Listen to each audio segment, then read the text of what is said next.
This webcast is a service of South Dakota Public Broadcasting. More information at sd.net. This committee, I want to welcome all of you here. This is a room where we ask that you wear masks, please.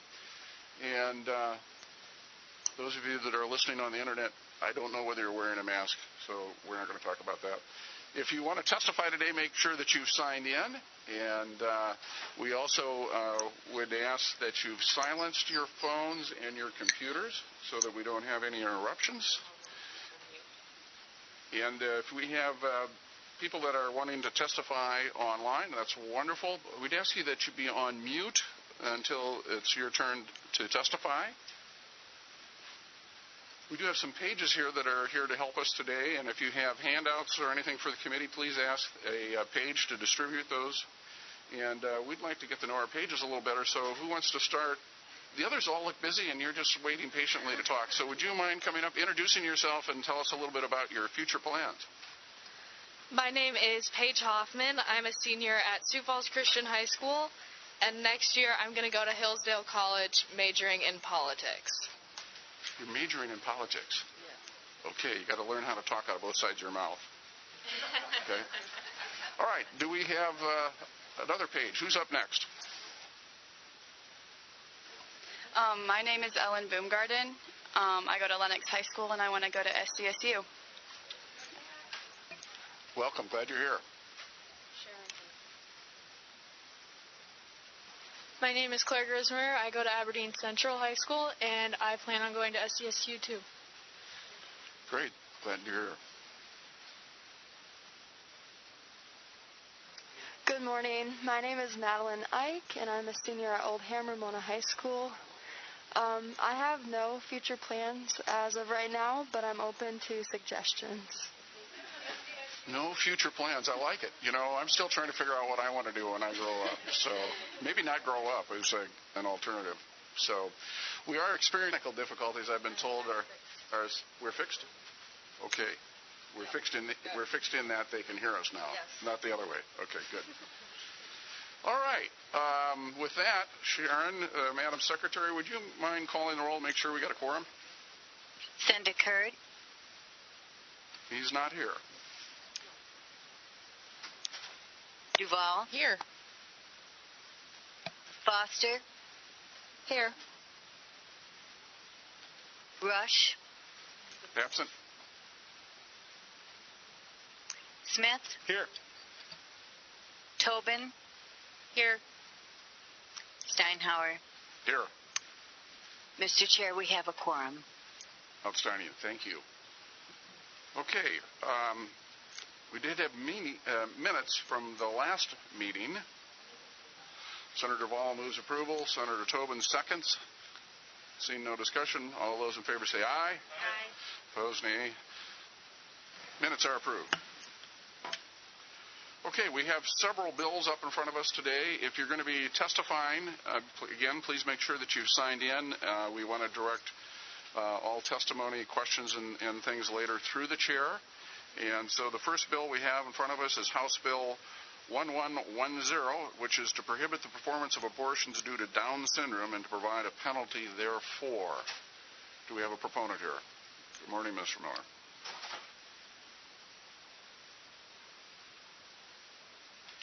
Good morning, Mr. Chair and committee members. My name is Mark Miller. I'm here in my role today as Governor Kristi Noem's General Counsel and as her preborn person advocate. I'm here today as the proponent of Governor Noem's House Bill 1110, a bill to prohibit the performance of abortions due to Down syndrome and to provide a penalty.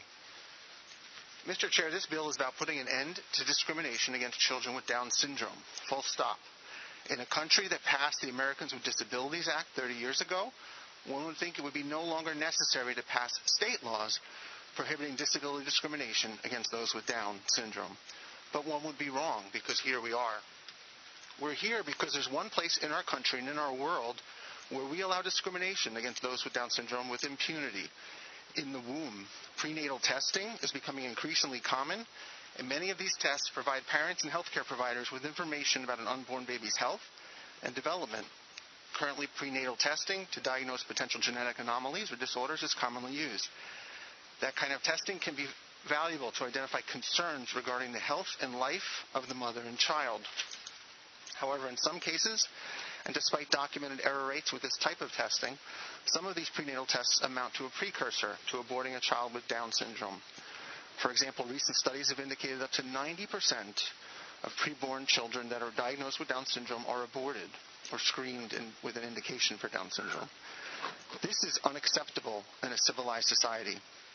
This chilling slide to eugenics, specifically eliminating certain persons with certain characteristics, such that only the fittest survive, must be confronted and opposed. As South Dakotans and as human beings, we are better than that. We should be appalled by this, which is why we are here today. I will quote Governor Noem's State of the State address from back in January. The Declaration of Independence summarizes what we all know in our hearts to be true. God created each of us and endowed all of us with the right to life. This is true for everyone, including those with an extra chromosome. I look forward to the day when the Supreme Court recognizes that all preborn children inherently possess the right to life too. But until that day comes, we are asking the South Dakota legislature to pass a law that bans the abortion of a preborn child just because that child has been diagnosed with or has a screen that indicates the child may have Down syndrome. Let me walk you through the bill quickly. Section 1 defines the Down syndrome condition. It's a simple medical definition. Section 2 says that anyone who performs an abortion knowing the reason for the abortion is either a Down syndrome diagnosis or because a screening has indicated the child may have Down syndrome is a felony. Killing a child because the child has a disability should be a felony. This law makes it so. Of course, no penalty may be assessed against the mother of the child, and that the bill makes it explicit. Section 3 creates a statutory cause of action to make sure an abortionist does not discriminate against the disabled by way of a Down syndrome-motivated abortion. It imposes a fine as well and subjects the doctor to responsibility for damages suffered by the mother and for attorney's fees. Section 4 makes it clear that if the pregnancy threatens the life of the mother, then the doctor may take action to save the life of the mother, even if that means the child's life is lost. This is consistent with hundreds of years of common law and, of course, with our state law. It's both an example of the defense of third persons, which is a total defense in the criminal law, and of the principle of double effect. Lastly, Section 5 ensures that we're not repealing any other law with this law. The law is simple. Don't kill a disabled child with Down syndrome because the child has Down syndrome. Let's make South Dakota a symbol of hope, justice, and love for children with Down syndrome and pass this law. I'll now take a seat in order to offer any rebuttal if necessary and answer any questions that you and your committee members may have, Mr. Chair. Thank you. Thank you, Mr. Miller. Additional proponents for House Bill 1010. Mr. Chair, I believe we have people online, teams. None present? Any present? We do have present as well, sir. Let's go with those present first. Am I messing with your order? I apologize, but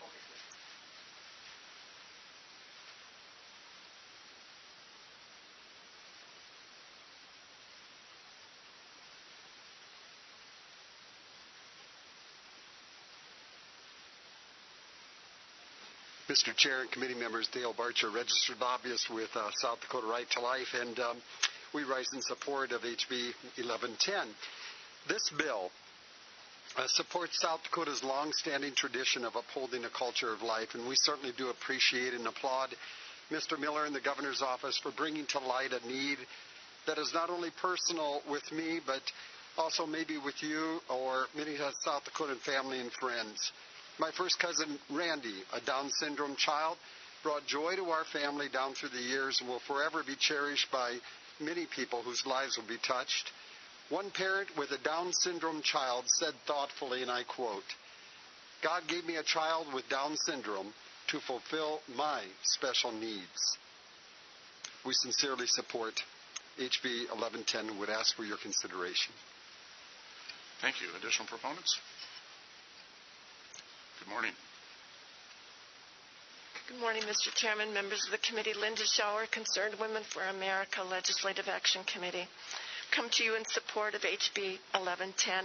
I want to tell you about Melissa from the words of her mother. When we brought Melissa home, we realized she was just another of our babies, our second one. We decided we would not look at her differently than we did our firstborn child. We never gave Melissa an excuse to fail because she was Down syndrome. Her siblings accepted her as they did each other. They enjoyed her personality and the fun she brought to our family. She was always accepted by their friends and to be part of their shenanigans. Upon graduation, Melissa secured her first job. She celebrated her 10th year working at a large grocery store as a courtesy clerk. But people came in not to have her bag her groceries, but to experience her warmth and vitality. She never has a bad day. She is constantly smiling and upbeat, and it comes from her heart. It's been suggested from members of our community that Melissa run for public office. She has name recognition that can't be bought. Whenever we are out in the community, people recognize her and seek her out. I could write a book on the way Melissa's life has blessed our family and our community. After working for 5 years at another job and upon resigning because our family was moving, her boss humbly said to us, "Melissa has taught us so much." That is the sentiment of everyone who gets to know her. She loves tenaciously. She accepts people without exception. She strives to give her best and hope you see that and accept her for who she is. Melissa is my niece's daughter. And we ask that you support HB 1110. Thank you. Thank you. Additional proponents?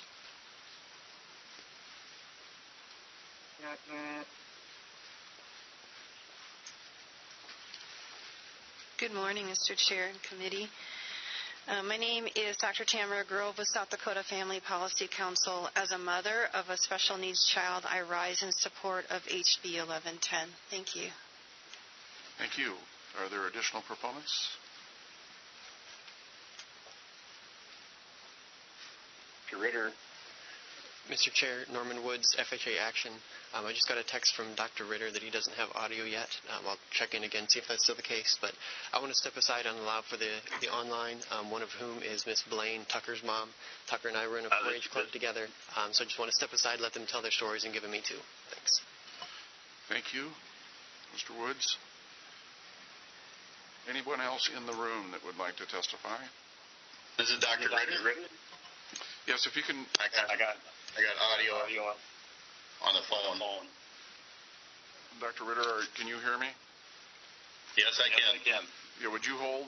We'll finish testimony of those that are present, then we'll move to those that are online. Sounds fine.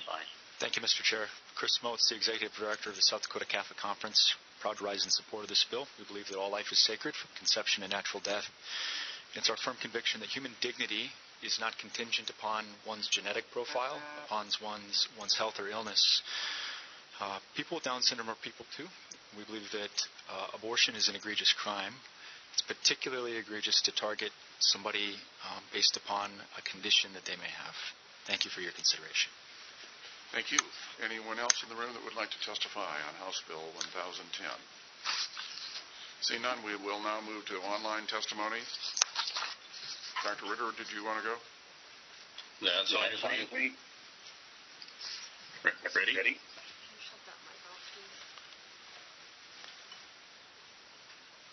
Someone jump in. Introduce yourself. Okay. Yeah, this is my name is Dr. Glenn Ritter. I've been a practice family physician for over 36 years, currently in South Dakota for over 28. I am testifying in favor of the House Bill 1110 on my own behalf. In my time as practicing family physician, I've diagnosed and delivered several Down syndrome babies with their extra 21st chromosome and cared for them from birth on. My oldest Down syndrome patient currently is over 60 years of age. He enjoys life as a child of about 7 years old and is a social, sincere, and loving child, as are most children of that age. He lives in a group home and enjoys outings with his own friends. My oldest daughter was in a class at O'Gorman High School with a Down syndrome boy. And this boy was the water boy of the sports team and loved all with enthusiasm the sport and his teammates. He was in the homecoming royalty because of his zest for life and social interactions. He presently lives as a young man of about 30 years of age in a group home as an employee to help support himself. Many Down syndrome patients remain children their entire lives, giving as well as receiving the love and care like any other member of this world's communities. Can we all claim that status as we age with our standard 46 chromosome count? I'm here to testify in favor of HB 1110, which is Governor Kristi Noem's bill prohibiting any abortion where the doctor knows the reason for the abortion is Down syndrome diagnosis of a preborn child or some screening test indicating Down syndrome. I have known false positive screens where the parents were worried the rest of the pregnancy only to be ecstatically surprised to deliver a baby with a normal complement of 46 chromosomes, a normal baby that could have otherwise been aborted. In today's society, abortion discriminates against the weak and defenseless. And in reference to trisomy 21, Down syndrome seems to promote some kind of eugenic society. Anyone who opposes discrimination should likewise oppose abortion. Please vote in favor of HB 1110. Thank you for allowing me to testify. Thank you. I'll be around for questions if needed. Thank you. Additional testifiers in favor of House Bill 1110. Anyone else online in proponent? Seeing we're hearing. Hi. Oh, yes, go ahead. Hello.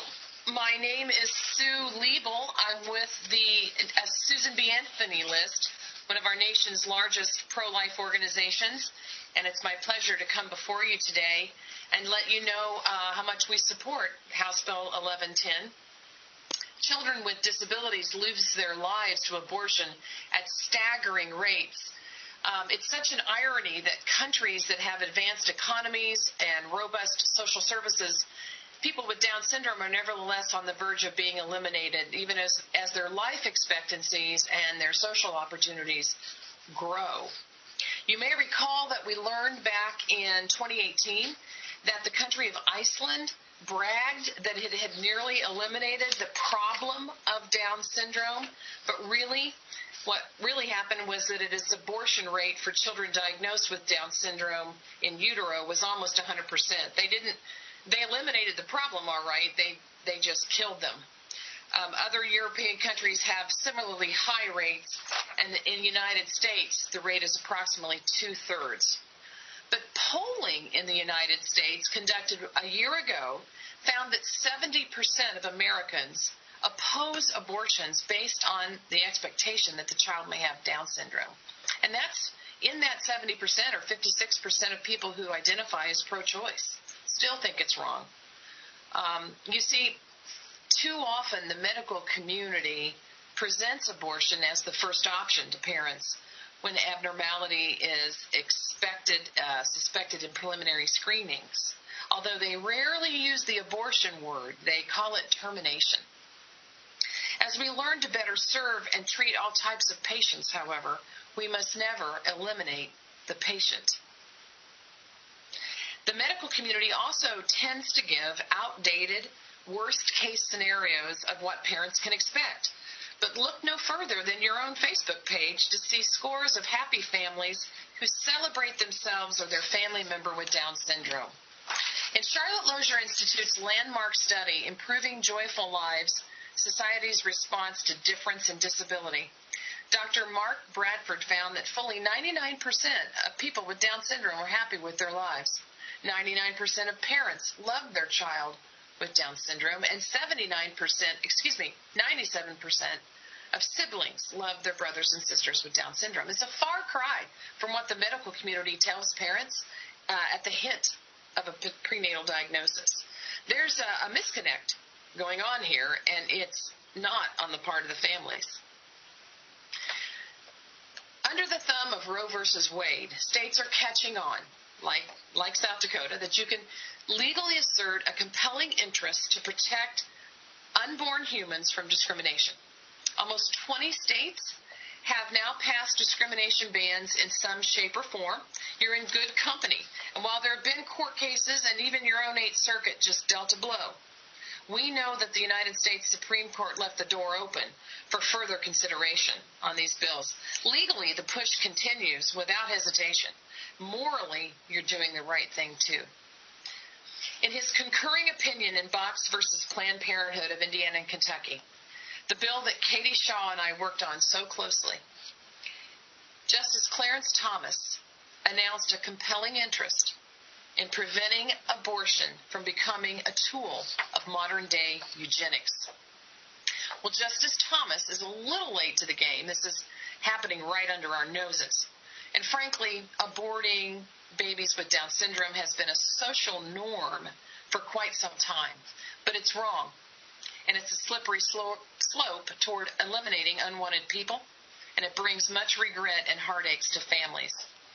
We appreciate Governor Noem's bold leadership to call this what it is, and we ask you to come alongside not just her, but so many South Dakota families who need your support and your protection.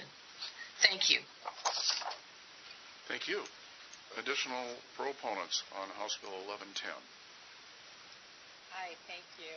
My name is Tara Sander Lee, and I will be testifying as a proponent for HB 1110. I am a scientist with over 20 years experience in research and clinical medicine. I have earned a PhD in biochemistry and postdoctoral training at Harvard Medical School. With regards to this bill, it's important that you understand that I served as the scientific director of molecular diagnostics at Children's Hospital of Wisconsin for nearly a decade.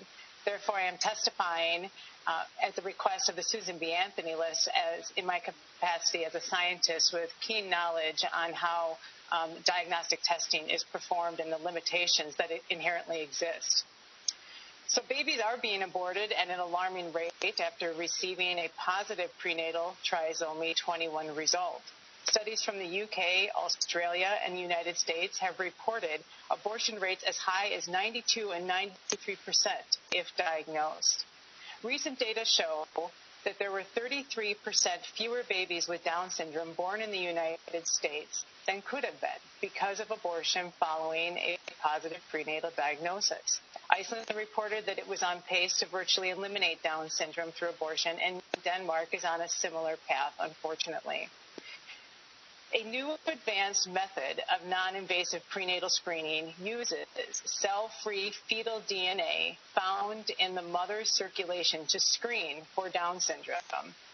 This is an incredible technique because scientists can detect cell-free fetal DNA from the mother's blood sample as early as 4 weeks and 5 days after fertilization. While this technique is very powerful, it's important to know that this DNA screen can only report whether the patient's results are consistent with an increased risk of Down syndrome. This screen will never be a diagnostic test, because that it can definitively report a person's known risk of having Down syndrome.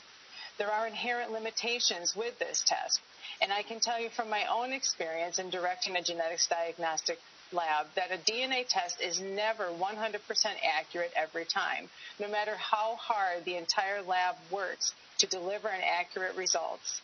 Incorrect reporting due to erroneous results, technical problems, and lab errors such as false positives are always a possibility. And these limitations will affect correct result reporting and interpretation, meaning that there is a chance that a positive test result is not a true positive. A comprehensive study of prenatal screening, including the cell-free fetal DNA that I just discussed, found that a significant proportion, actually over 50% of positive results for Down syndrome may not be truly positive when screening women mostly at low risk. A woman might tragically abort her child based on an erroneous and incorrect lab result. Eliminating young lives is not the answer to eliminating disease or disability once a risk of the disorder is identified or even suspected. Such acts become a modern-day form of eugenics. Every preborn child, whether at risk of Down syndrome or not, is a human being from conception and a precious child of God that deserves life. HB 1110 would provide necessary distinct protections for developing human beings that are diagnosed or suspected of Down syndrome, preventing discrimination based on genetics or disability. I've submitted a written testimony with many more facts to provide additional reasons to support, and I'd be happy to answer any questions when the time is right. Thank you very much. Thank you. Do we have additional proponents on House Bill 1110? Any additional? Good morning. Yes, go ahead. My name Go ahead. My name is Katie Shaw. Thank you for letting me speak with you today.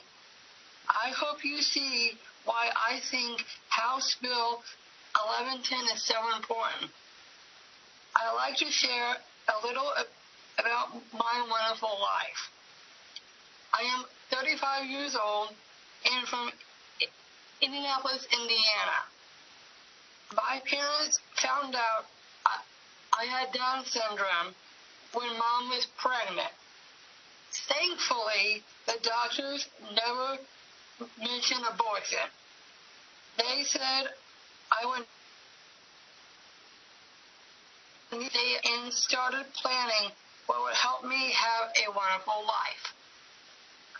I came home on my mom's 29th birthday to help her have a wonderful life. And I hope, I have helped many have wonderful lives just like you. Because we're given the chance. I have been given wonderful opportunities like all my friends with or without Down syndrome.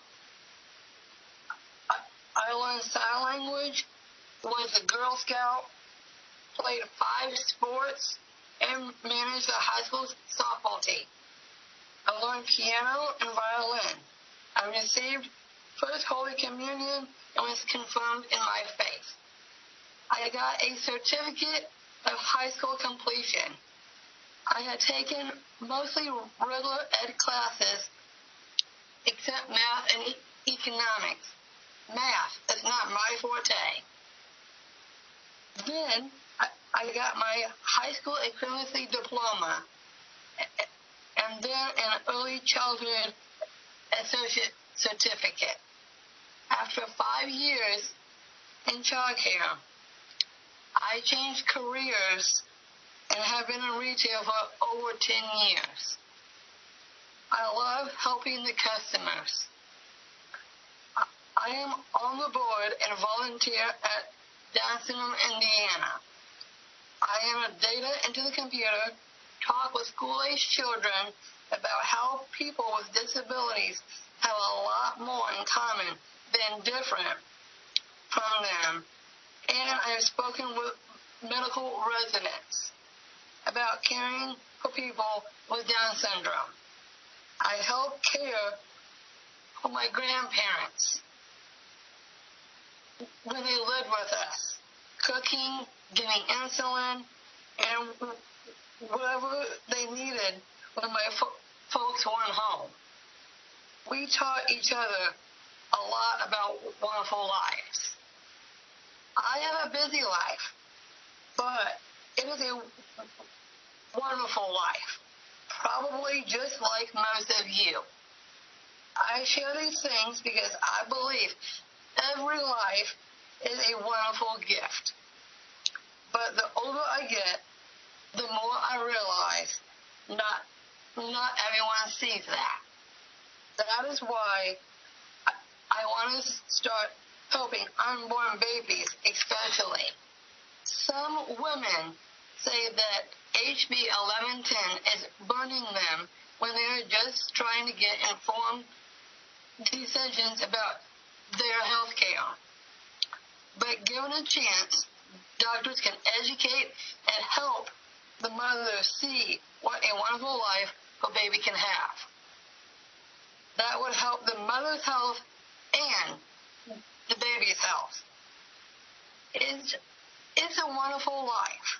It's a movie about how one man being born helped make the world wonderful for so many. His life wasn't perfect or go as he had planned. There was sorrow, money problems, and illness, but there was so much more of love, happiness, and joy. Every person in this room with or without Down syndrome has experienced those things. That is part of each person's wonderful life. Thank you again for letting me speak. I hope you will help pass House Bill 1110. Help those with Down syndrome have a chance, like us, to make the world more wonderful. I will close with a quote from a wonderful author who said, I will praise you, for I'm fearfully and wonderfully made. Your works are wonderful, I know full well. Thank you. Thank you, Katie. Thanks for being part of our meeting. Are there additional proponents for House Bill 1110? Yes. Can you hear me? Yes, we can. Okay. Thank you, Mr. Chairman and members of the committee. My name is Dr. Mary O'Callahan, and I support House Bill 1110. I'm a developmental psychologist and public policy fellow at the Dakota Senate for Ethics and Culture at the University of Notre Dame. I am co-founder of a perinatal hospice organization in Indiana, and I also have a son with Down syndrome. The Supreme Court in Gonzalez versus Carhart concluded that there can be no doubt the government has an interest in protecting the integrity and ethics of the medical profession. In obstetric medicine, the offer of abortion that follows a positive diagnosis of Down syndrome results in over 3,000 deaths of unborn infants in this country every year. Such an extreme medical response to a diagnosed condition should be justified empirically. For example, by data showing that these children and their families suffer greatly. Instead, evidence shows the opposite. You've just heard some anecdotal reports. In addition, large-scale studies show predominantly positive effects of having a child with Down syndrome, and over 90% of individuals with Down syndrome and their parents are happy with their lives. The state has a clear interest in regulating any medical practice which persists in condoning the lethal treatment of patients despite overwhelming evidence that a deadly solution is not warranted. You might wonder if there are exceptions to this, cases where abortion would seem to be medically indicated. Most medical conditions associated with Down syndrome are treatable, but let's imagine, for example, a heart defect which rendered survival uncertain. Would House Bill 1110 cause undue suffering for such infants and their parents? Current science and best practice in this area suggest otherwise. Evidence supports the efficacy of an alternative called perinatal hospice, in which parents of medically fragile infants are supported during pregnancy to provide hospice care in utero. This transitions then to appropriate postnatal care where indicated, palliative or otherwise. This model of care resonates so deeply with parents that 80% choose it when offered. And then they go on to describe their children's lives with words like gift and joy.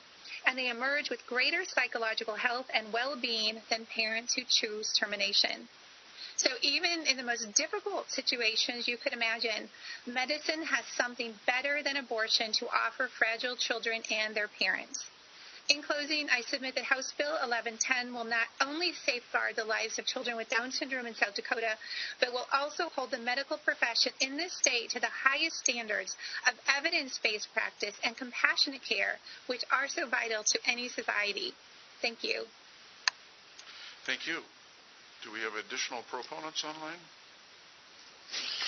Can you hear us? Yes. Go ahead. Okay. Good morning, Mr. Chairman and the committee. My name is Luann Blaine, and I am proud to live in South Dakota. Thank you for this opportunity to share. My name is Tucker John Blaine. This is my son, Tucker. Life for everyone in this room came from our Creator. Who are we to question or kill what He has created? Life isn't about perfect. Not one of us in this room is perfect. Our family defines disability as having different abilities. At delivery, Tucker was set aside in the corner in his bassinet by his delivery doctor rather than being cuddled for bonding. As parents, we had to ask for him. He later needed special help because he was chilled. We were finally told hours later that they suspected Down syndrome and he would need to be transported to a bigger hospital. They did not appear to love him or about his life. He slipped through the cracks as an accidental Down syndrome birth. It was that his family and baby doctor chose life no matter what. The new medical staff who watched over him knew how to value life to the fullest. Tucker is a son, brother, brother-in-law, grandson, nephew, cousin, classmate, companion, teammate, and we are all proud of what he can do. He lights up the room and magnifies the atmosphere. He is thoughtful, he brings joy and pursues happiness. He prays from the heart. He brings encouragement and smiles and knows you by name. He offers hugs to those who didn't realize they needed one. He brings out the best in others, and being in his sphere teaches compassion and responsibility to his peers. Tucker has the softest heart and hands to hold a newborn and declare himself uncle. He understands how precious children and his siblings cherish their time with him and look forward to good night calls, gaming, riding horse, and laughter. We were told that he will resemble your family more than Down syndrome itself, and this is so true. Tucker is another Blaine jokester.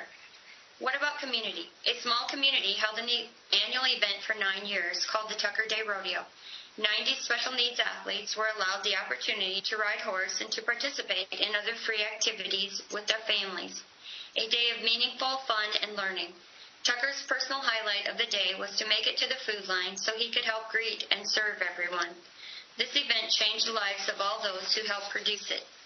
Our path to you may look like a negative path of Down syndrome, but we see it as real life. He is part of our family and makes our lives better. We do know that God sent us Tucker with Down syndrome, and without him our home would be void of life. We would have missed so much about the true meaning of life. He displays love without limits, forgiveness without remembering, and pursues what the future has for him with determination. Any doubt of our family having a real life with a Down syndrome child has been erased. We are thankful God gave us the strength to bring him home and raise him in our family. He does resemble his family more than his disability label. Please vote yes. You will be making families bolder, communities stronger, and the world a better place. Our son's life speaks loud and clear. Choose life. It is the right choice. Support HB 1110. Any vote against HB 1110 or individual who brings opposing testimony to the bill is saying that my son and any other Down syndrome children should be murdered. Thank you. Thank you. Do we have additional proponents for HB 1110? Any additional online? Or we'll move to opponent testimony. Do we have any opponents in the room on HB 1110? Seeing none, are there any opponents online to HB 1110? Not hearing any, we'll skip to committee, or skip rebuttal and go to committee questions. Are there any questions from the committee? All right, how about committee discussion and/or action? Senator Duvall. Mr. Chair, I move to pass. We have a motion to pass, seconded by Senator Smith, made by Senator Duvall. Comments on that motion? Thanks to the governor's office for bringing this. I think that we all know families who have children with Down syndrome, and they are really incredible additions to the family. So for me, this is such an easy bill to vote for. Any additional comments? I just add my thanks also to the governor's office for bringing this bill. As someone said, nobody's perfect, but I have to say that the Down syndrome individuals I've known are just a joy. And we shouldn't deny our society of that joy. So, again, this is a great bill. So I'd urge your passage. Secretary, please call the roll. The motion in front of us is due pass on House Bill 1110. Senator Curd, excused. Is he still excused, sir? Yeah, he's on his way. I got a text, but he's not here yet. Okay. Senator Duvall? Aye. Foster? Aye. Rush? Absent.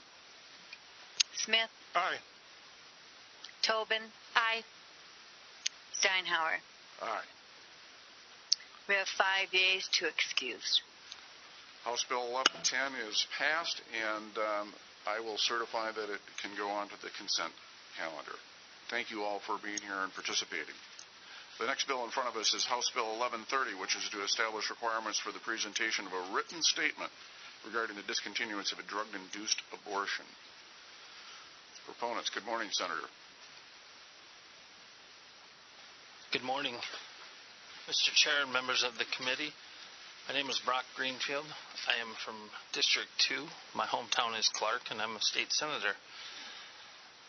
I have before you, as you said, House Bill 1130. Much of what is contained in House Bill 1130 is shifting around of language, and so I will get into that. But this is with respect to our informed consent law. If you look at page 2 of the bill, subsection H inserts after mifepristone or another drug approved by the U.S. FDA for the same use. That is not substantive, just trying to be prospective. J, the language contained in sub J and in sub K is inserted into the law. If you'll look at page 4, lines 6 through 10, and page 4, lines 11 through 15, that's verbatim. It was discovered that these were really out of place, and therefore we're just moving the language. Again, not substantive, just trying to make the law read more appropriately.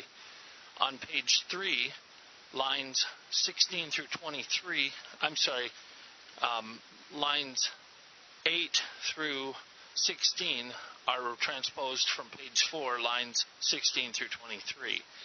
So I'd like to get into then the crux of the bill, and that is on page 4, beginning on line 24. It says, in the case of a pregnant woman who has been administered mifepristone or another drug approved by the U.S. FDA for the same use, the statement required by subsection H of subdivision 1 must also be duplicated and presented to the woman at the time of her release or discharge, immediately after the provision or administration of the first drug.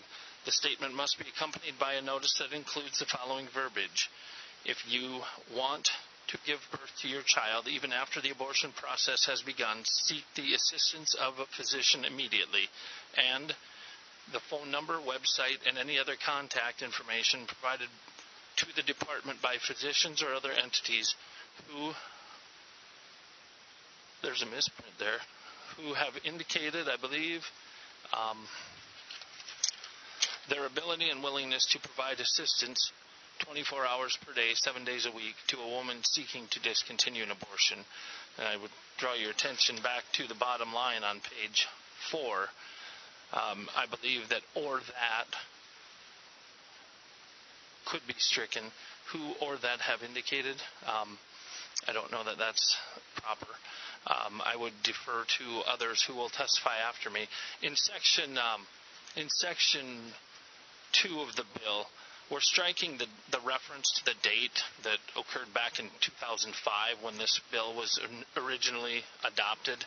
That is obviously outdated, and there's the insertion of a comma.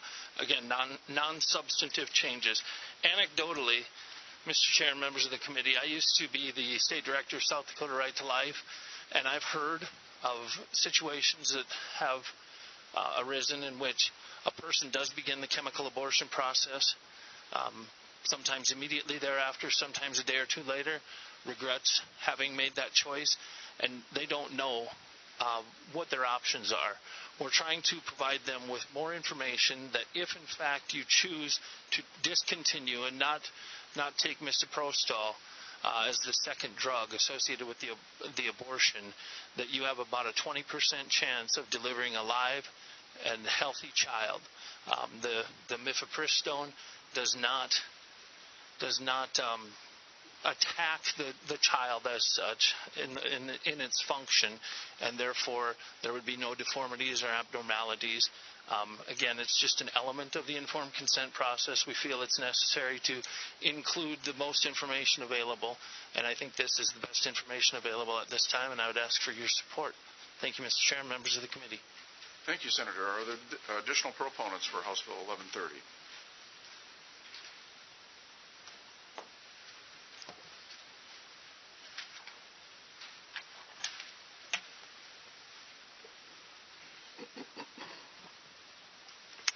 Mr. Chair and committee members, Dale Barcher, registered lobbyist with South Dakota Right to Life, and I follow some pretty big shoes in Senator Greenfield as executive director. of the state of South Dakota for Right to Life. Well, we rise in support of HB 1130. A good portion, as has been mentioned, of this bill is very needed cleanup. And while we're very grateful for that, what we really want you to see is the newly added verbiage found on page 4, lines 24 through line 2 of page 5. In 2019, according to the South Dakota Department of Health, there were 414 induced abortions recorded in South Dakota. And just a side note, that's 414 too many. Of those, 34.1%, or 141, were drug-induced, or in other words, medical or chemical abortions. Drug-induced abortions involve a combination of 2 drugs administered usually through day 70 of a pregnancy. More importantly, we now know that a conservative average of 20% of all unborn children exposed to the first drug may well survive if the mother simply chooses not to take the second drug after she leaves the abortion facility. This newly added verbiage on page 4 is stating this fact in a written form given to this pregnant woman at checkout. In just a moment, you'll be receiving from the next testifier an example of the card that we're talking about, that she may receive at checkout. This statement simply reinforces what we already have in statute under our consent verbiage. This closing statement would once again alert the pregnant mother to the fact that it may still be possible to maintain her pregnancy if she doesn't take the second drug. We'll also give a website, a phone number, some additional support to this mother who's making the most important decision of her life. Senators, anytime you pass legislation that simply creates an avenue that helps assist persons with accurate and pertinent information, in this case, pregnant mothers facing one of the most important decisions of their life, then surely this must be a good and a right thing to do. We sincerely ask for your support of HB 1130, and I thank you for your time. Thank you. Additional proponents?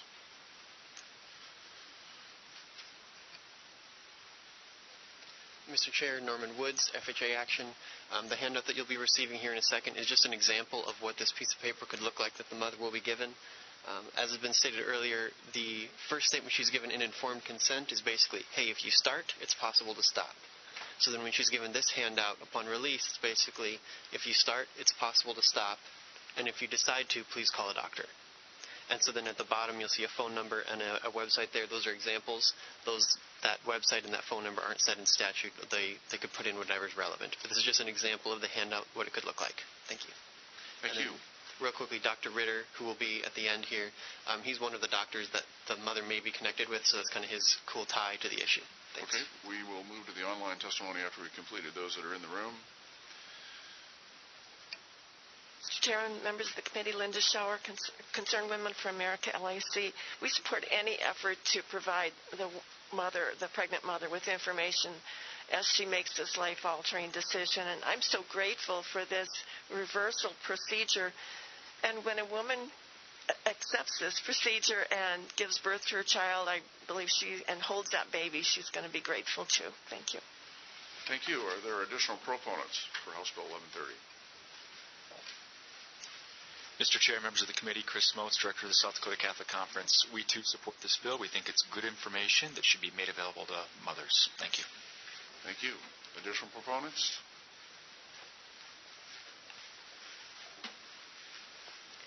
Good morning, Mr. Chair and committee.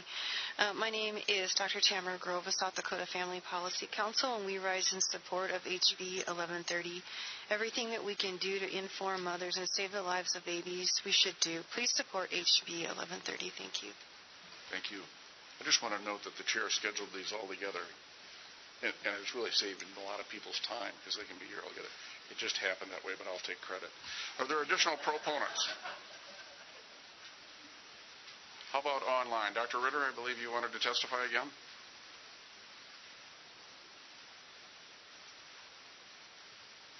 Turn your mic on. Can you hear me? We can now. All right. You said it was going to echo before. Is the echo? You all right? You're good. All right. Again, I'm Dr. Glenn Ritter, family practice, 29 years here in South Dakota. And again, this bill just clears up some verbiage from a prior South Dakota statute. In referring to the availability of the protocol to stop the effects of the medicine commonly used in medical abortions. It is known that many women regret abortion, and many of those shortly after initiating the procedure, be it medical or surgical. This bill clarifies the ability of resources that may help the women who decide not to go through with the procedure. As soon as a woman decides to stop this process, she has available a website and a toll-free number that she can call to reach providers of such a protocol. And I've been personally involved in such a case. About 20 months ago, I was called on a Friday afternoon when I was actually out of the office with a report of a regional woman who had gone to Des Moines, taken the first abortion pill at about 1 o'clock p.m. On her way back home to Sioux City, she regretted her choice, and as soon as she was able, called the 800 number. That put her in touch with the national hotline for abortion reversal or rescue. Resources there found our pregnancy help center, and through them found me. I had researched the process of the abortion pill rescue from the Catholic Medical Association, and through the Alpha Center, Pregnancy Help Center, that I am a medical director of. And by 9 o'clock that evening, 8 hours later, I had an emotional but very determined young lady in my office. After discussing her situation and the option for rescue, she consented, and the protocol was initiated. Once the protocol was running, her care was referred back to her hometown, and the pregnancy progressed without any complication. And I have 1-year birthday pictures on my cell phone of a beautiful, normal baby boy named Roman, born 12/8 of 2019. A large proportion of recent abortion numbers involve the use of medicine and not surgery. There are safe and effective protocols to stop the progression of such abortions if the woman wishes. And the earlier the protocol is implemented, the more likely the success. If we claim to be for women's rights and for the life of our citizens, we should make these protocols readily available as soon as possible. Please vote to pass this bill. And thank you for allowing me to testify, and I will remain available for questions. Thank you, Dr. Ritter. Are there additional proponents online? Any additional proponents? We will move, if Dr. Ritter, if you'd mute your microphone, that'd be helpful. And then we'll move to any opponents. Do we have any opponents for House Bill 1130? Any in the room? Move online. Do we have any opponents to House Bill 1130 online? Yes, I'm Dr. Amy Kelly. Yes, go ahead. Hi. Thank you for allowing me to testify today regarding House Bill 1130. I am a native South Dakotan. I was born in Rapid City, grew up in Brandon, and have been practicing medicine here for over a decade. I'm currently a board-certified OBGYN in Sioux Falls. First, I'd like to begin by explaining how medication abortions work. It is done by first giving a medication called mifepristone, which blocks the hormone progesterone. Then another medicine called misoprostol or Cytotec is given, which causes uterine contractions and allows the pregnancy tissue to pass. Importantly, the same regimen is used for spontaneous miscarriages in order to allow women to avoid surgery if they desire. There are also other very valid, important uses of these medications in medicine. The thinking behind this abortion reversal is that if you give the patient enough progesterone, that you can overwhelm the mifepristone, which blocks progesterone, and allow the pregnancy to continue. However, this idea is based on a 2012 case series of 6, the single-digit 6 patients. This study was not approved by a board of ethics, and is too small to make any reliable scientific conclusions. The only other study that I could find about this in extensive research was one in 2018 that had 547 patients. Both of these studies have significant issues, including lack of a control group, as well as did not go through an ethics committee and has a sample size much too small to reliably draw any conclusions.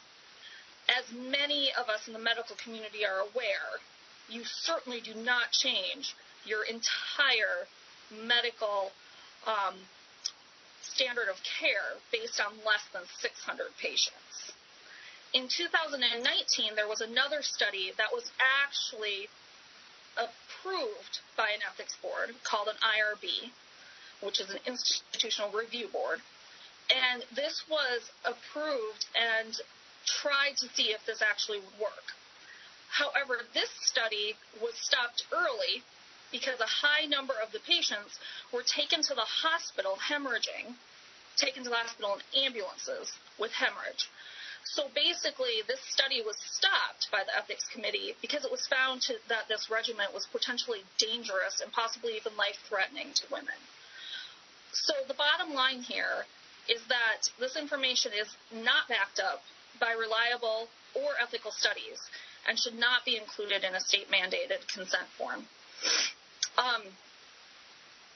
The American Medical Society, actually, there was a similar law in North Dakota, and the American Medical Association, which is the largest association of physicians in the country, actually sued North Dakota regarding this law, and it was struck down on the basis that it violated the First Amendment rights of physicians to provide factual information to patients.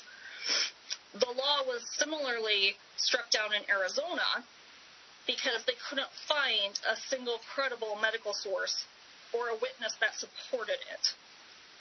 I fear that if it's passed here, it will meet the same fate and will waste taxpayer money and time. The idea of abortion reversal is actually not supported by any credible medical or scientific organizations. The American Academy of Family Physicians has issued a policy statement that there is no and I quote, "There is no scientific evidence supporting that progesterone can be used to interrupt a medication abortion." And the American Academy of Family Physicians reaffirms that medical decisions are to be made between patients and providers, not by legislators. The American College of Obstetrics and Gynecology is made up of more than 60,000 pregnant women who deal with miscarriages on a daily basis. And they're our national organization that produces practice guidelines and our standards of care.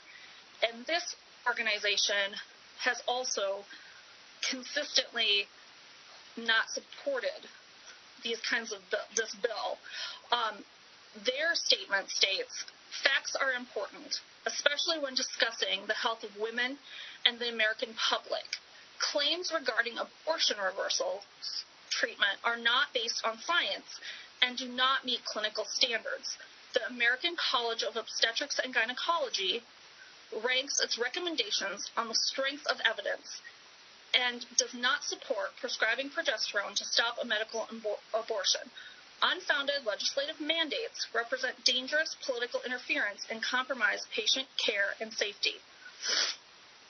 Finally, this language may indicate to patients that the desire to terminate a pregnancy isn't permanent. A woman should be absolutely certain of her decision before proceeding with a pregnancy termination. As a parallel, something I do often is talk to patients about tubal ligations. And if they mention that they might consider a reversal of their tubal ligation in the future, something that we can do but does not always work, most physicians will urge them not to have a tubal because that is intended to be a permanent sterilization method. Abortion is a permanent decision, and women need to make their decision understanding that. This language undermines that. Please vote no on House Bill 1130. Mandating factually incorrect and, frankly, potentially dangerous language is legislative overreach. And this actually may cause significant harm to patients, being that the only ethically done, scientifically done study had to stop due to hemorrhage. This is actually potentially quite dangerous for the women of South Dakota, and I would urge you to vote no. Thank you, and I will be happy to stay on the line for questions as well. Thank you, Dr. Kelly. Are there additional opponents to House Bill 1130? Do we have any additional opponents online? Hearing none, we'll move to rebuttal.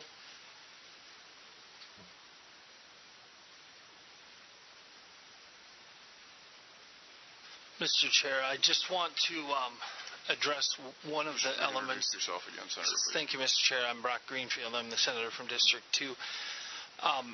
I had stumbled over some verbiage in the bill as I read it. It has been confirmed that it's correct, and so I didn't want anybody to get fixated on that. With respect to the elements contained within the opponent testimony, I would like to defer to Mr. Ritter, Dr. Ritter. However, I would just I would say that in the opponent's testimony, she mentioned that facts are important. The fact is, this bill does not speak one iota to the progesterone administration that was mentioned. When the person said the woman should be absolutely certain when she chooses abortion that it's permanent, I would submit to you that some women, as has been stated anecdotally, do regret their decision, and we want them to know there are other options just by discontinuing the process and not taking the misoprostol. So with that, I will turn it over to Dr. Ritter. Thank you, Mr. Chair, if you would allow that latitude. Yes, we'll allow that latitude. Dr. Ritter, comments in rebuttal to the testimony that you heard. Yes. Yeah, I thought it was very interesting that ACOG would disapprove of any study less than 600. A study that I reviewed was 750 plus, which did say that the protocols do work. And the study that she contradicts her criteria, which took half of its patients to the hospital for hemorrhaging, was a study of 12 women, only 12. All right, and there's no way of doing a double-blind study on this population unless you coerce some pregnant women that don't want to abort to see if they'll go through this protocol. So it makes no sense. And to state that tubal ligation is not reversible, well, there are many new babies in this world that have resulted from a tubal reversal, either spontaneous or surgically, so that none of these procedures should be complaints. It's completely irreversible. So people make decisions and change their decisions frequently. And progesterone that she states is harmful is also used conventionally, widespread in OBGYN to prevent recurrent spontaneous miscarriages. Progesterone is very safe because it is the chemical that is produced by the placenta to maintain a pregnancy throughout the pregnancy term.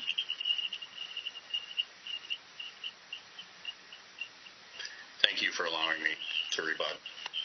Thank you, Doctor. At this point, then, we'll open it up for committee questions. Are there questions from the committee? Senator Foster. Thank you, Chair. This is for, I guess, Dr. Ritter. What is the protocol for the reversal? Excuse me. The protocol that I used in the young lady was injectable progesterone that was derived from either yams or soybeans and almost identical to the progesterone produced by the woman. And it is the same progesterone that is used either in an oral or a vaginal form in other protocols. Mine was injectable.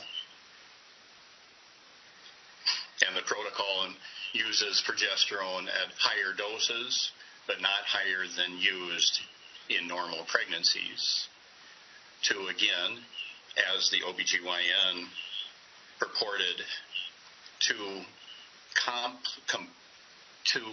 compete with the receptors for progesterone or for the misoprostol, so that it can overwhelm the misoprostol and by that diminishes its effects. Senator Foster, you have a follow-up? Follow-up, and I'm not sure, well, actually, a different question. But, what is the current protocol in South Dakota? Who are you asking that question of? The opponent. Dr. Ritter, did you hear the question? Proponent. Yes. What is the protocol? What is the current protocol there are several in South Dakota? protocols. If you can answer that, we'll allow you to answer that question, please.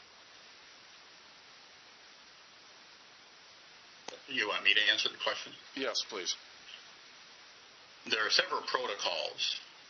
The one that I used that was advised by the National Catholic Medical Association was the injectable form that is given every day in a row for 3 days, and then I believe it's 3 times a week until the 14th week, and then and I don't know the specifics beyond that, right? I don't have the protocol in front of me right now. Senator Foster, do you have additional questions?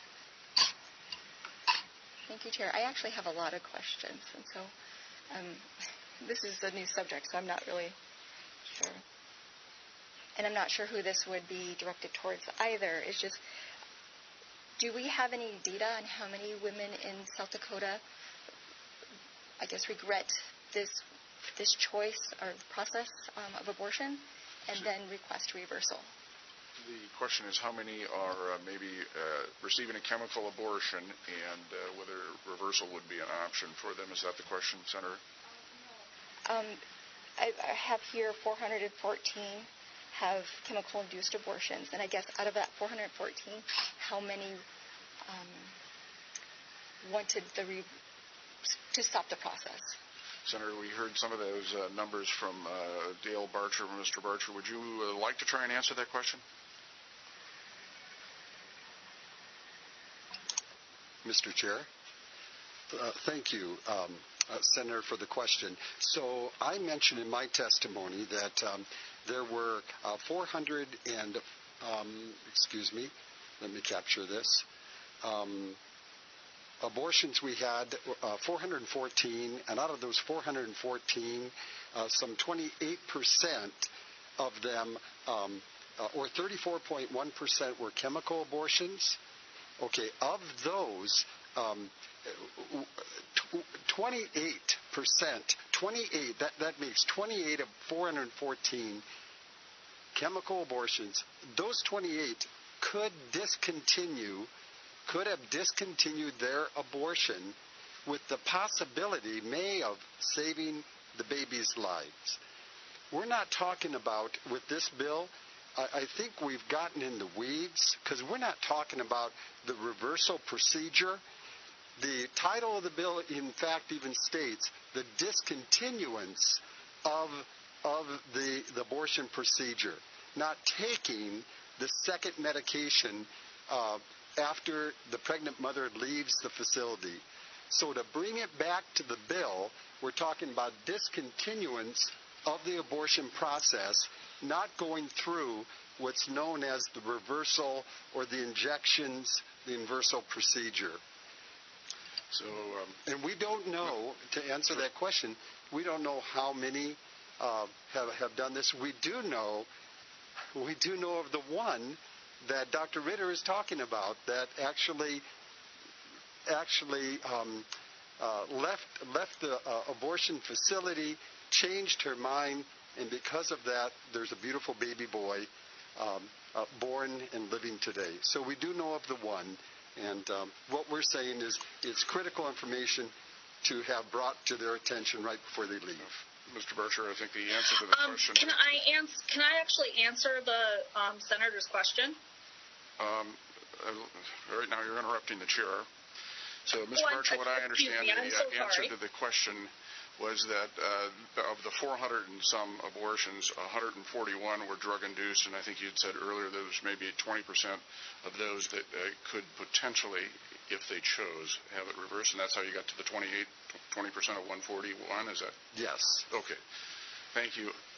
Are there additional questions from the committee? Yeah. Senator Foster, you good?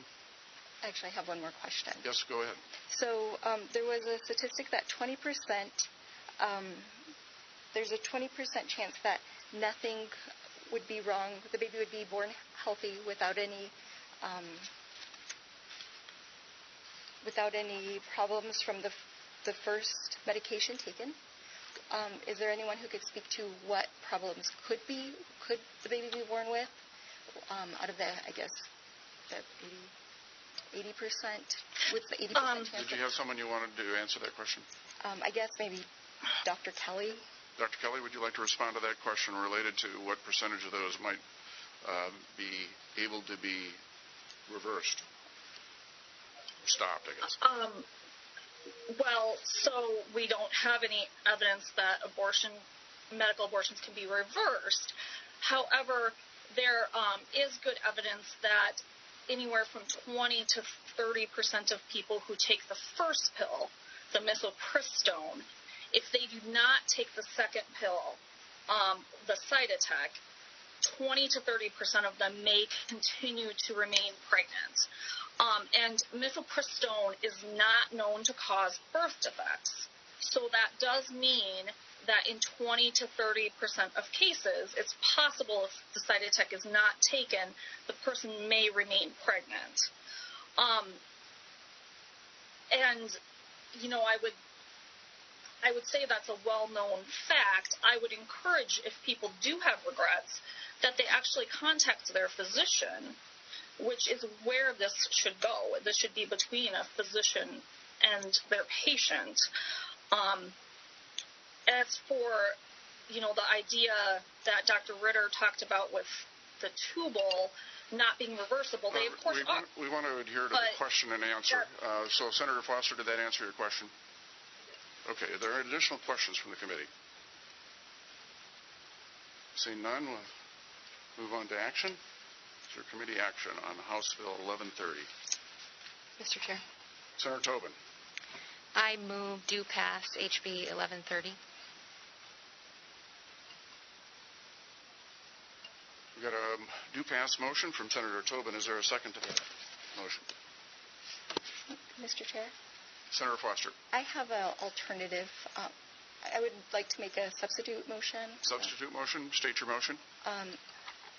I think that there is concern if women are having regret that they should be given some options, but I'm looking at the wording and it is very confusing. I would propose sending this to the 41st day to give this time to actually be prime time ready.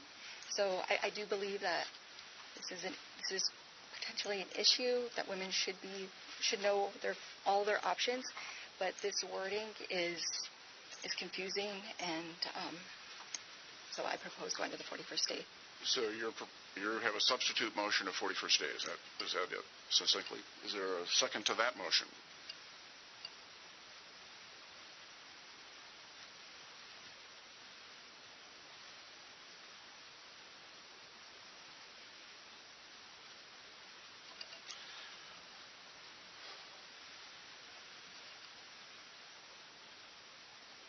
That motion, substitute motion, dies for lack of second. Senator Tobin? Yes, I would like to move this bill forward, do pass, HB 1130. I will second that. Comments on that motion? Yes, I think there's a little bit of confusion in the room because standard of care changes with research, and we have research that Dr. Ritter talked about, but really this doesn't change the standard of care. All this does is tell a woman that if you took this first drug and you're changing your mind and you're not ready to take that second drug, you should call your physician. And that's it. It's very straightforward to me. So I would recommend do pass. Further discussion on the do pass motion? Hearing none, I'd add that I see this as Senator Tobin, that this is only asking a person who has questions about their medical care and the decision that they had previously made and now are regretting that they're encouraged to see their physician. It doesn't say what that physician is going to say to them. So with that, I'd ask the Secretary to call a roll. The motion before us is do pass on House Bill 1130. Senator Curd? Aye. Duval? Aye. Foster? Pass. Rush? Excused. Smith? Aye. Foster?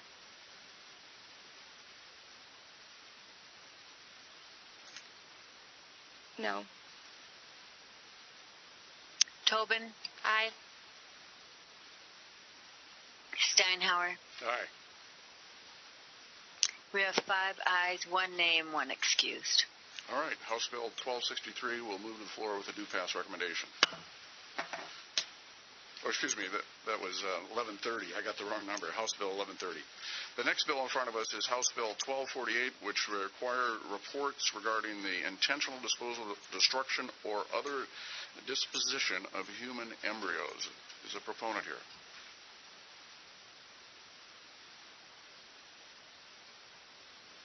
Good morning, Mr. Chairman, members of the committee. Senator Jim Stalzer from Sioux Falls, representing District 11.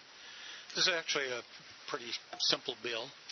It requires facilities that create embryos to notify the state if those embryos are subsequently destroyed, or also if they're moved out of state, and then potentially to give the reasons for that. It's only a reporting requirement.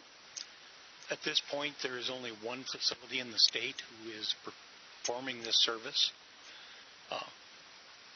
Having listened to some of the testimony from the House, I will point out that this has nothing to do with the couple after the embryo is implanted. It's purely the embryos that are at the facility, and there is no identifying information reported so that the state knows who the individuals were that provided the raw materials, the egg and the sperm. So with that, I will let my House sponsor speak, or I'll use all of his time up, or all of his facts. Thank you, Senator. Additional proponents for House Bill 1248.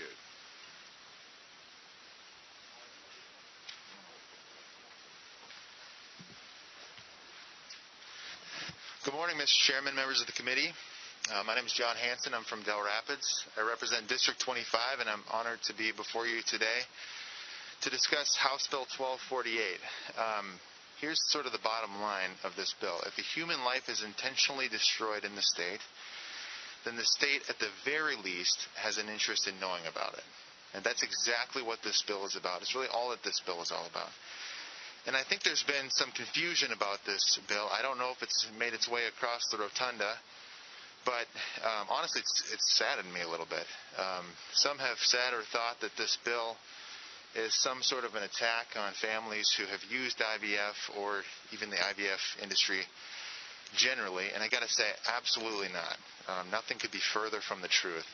I think I can safely say that nobody in this building, in the entire legislature, is interested in using the heavy hand of government to tear down the IVF industry. This bill is quite simply about the state's interest in knowing when human life, in this case human embryos, are destroyed. And what I'm about to say is true as a matter of scientific fact. And a human embryo is a human being. Period. Just like everyone on this committee was once a 12-year-old kid, maybe riding your bike. Just like you were once a toddler, maybe taking your first steps. Everyone on this committee was once at the stage of development that we're talking about in this bill. And if destroyed, then you would not exist now. I've passed out a handout. In 1992, the Fertility Clinic Success Rate and Certification Act was passed by Congress. That act requires that all U.S. fertility clinics that perform assisted reproductive technology report data to the CDC annually on every procedure performed. So clearly, since 1992, the government has found that the country has an interest in knowing and tracking this information related to the creation and manipulation of human life. That was the right idea then, and it remains the right idea today. The data that's published on the CDC website, you can see it on the handout. If you look, this is just a portion of a much broader report.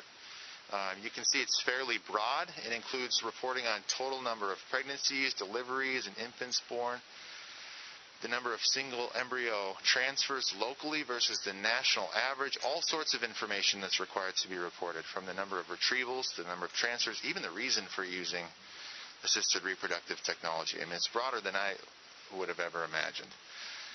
So the information already required to be reported in this area is pretty comprehensive.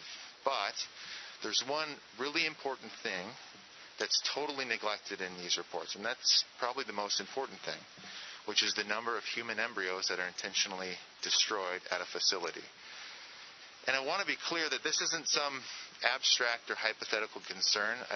I've had the privilege of meeting with some of the doctors and other people who work at the facility in South Dakota, and I was told firsthand by those doctors that embryos are being destroyed in the state of South Dakota, which then led me to the introduction of this bill. So the bill simply says in subsections 1 and 2, if you're going to intentionally destroy a human embryo, whether the destruction occurs in-state or you send it out of state to have the embryo destroyed, that the state simply has an interest in knowing about that, and we ask that you report it. Just like we require reporting on every abortion that occurs. The destruction of human life in this context should be reported as well. So subsection 3 then requires reporting on all embryos that are shipped out of state. That way, if a facility were to try to maybe avoid admitting to the intentional destruction of embryos by storing the embryos out of state initially, at least we'll see that they're shipping the embryo somewhere in a possible attempt to avoid those reporting requirements. So the bill really is that simple. A few final things to note.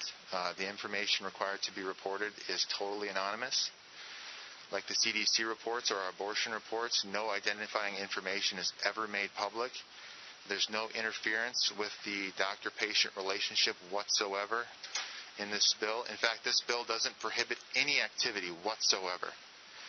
The bill simply fills a massive gap in our existing reporting requirements. The bottom line is that if a human life is intentionally destroyed in the state, that the state at least has an interest in knowing about it. And I hope that you'll agree with that and send this bill to the floor.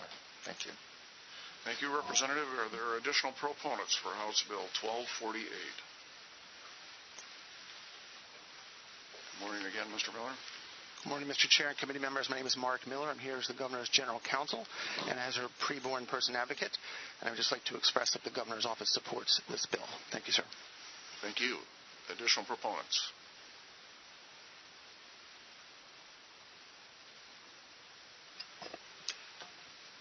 Good morning, Mr. Chair and committee members. Dale Barcher, registered lobbyist with South Dakota Right to Life, and we certainly do appreciate Senator Stalzer and Representative Hansen for bringing this prudent bill. We appreciate Representative Hansen and how he's laid the bill out in its form. We simply do rise in support of 1248. We believe, as do the vast majority of South Dakotans, that life begins at conception, and therefore we should care about what happens to those lives. All lives have value and dignity, including at our earliest stage of development. If human life is going to be destroyed, then the state at least has an interest in knowing about that destruction. Yes, federal law has required that a lot of that information be online, be disclosed by the CDC and published online. But this bill fills a glaring hole in the reporting requirement, information on the destruction of embryos. Senators, HB 1248 is a step in the right direction as it proposes to shed some light on a now darkened and unreported process, the destruction of human embryos. We respectfully ask for your support, and I thank you for your time. Thank you. Do we have additional proponents on House Bill 1248?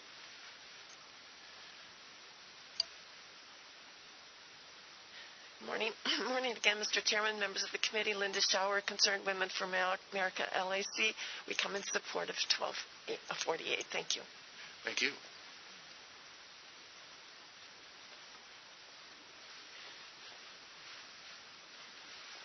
Good morning again, Mr. Chair. Tamara Grove with South Dakota Family Policy Council, and today we rise in support of HB 1248. Thank you.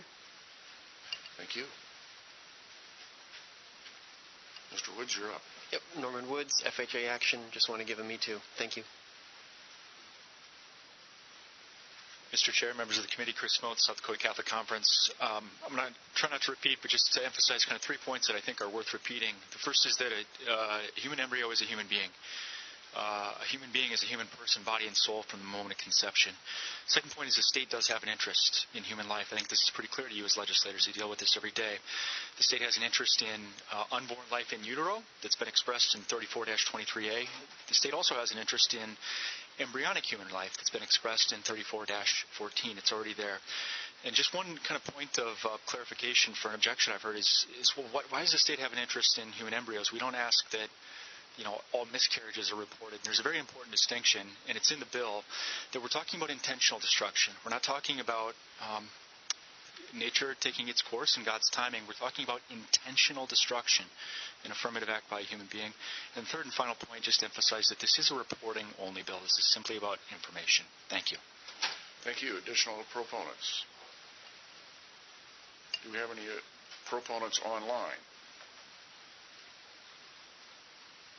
Any proponents online? Hearing none, we'll move to opponents. Do we have opponents for House Bill 1248?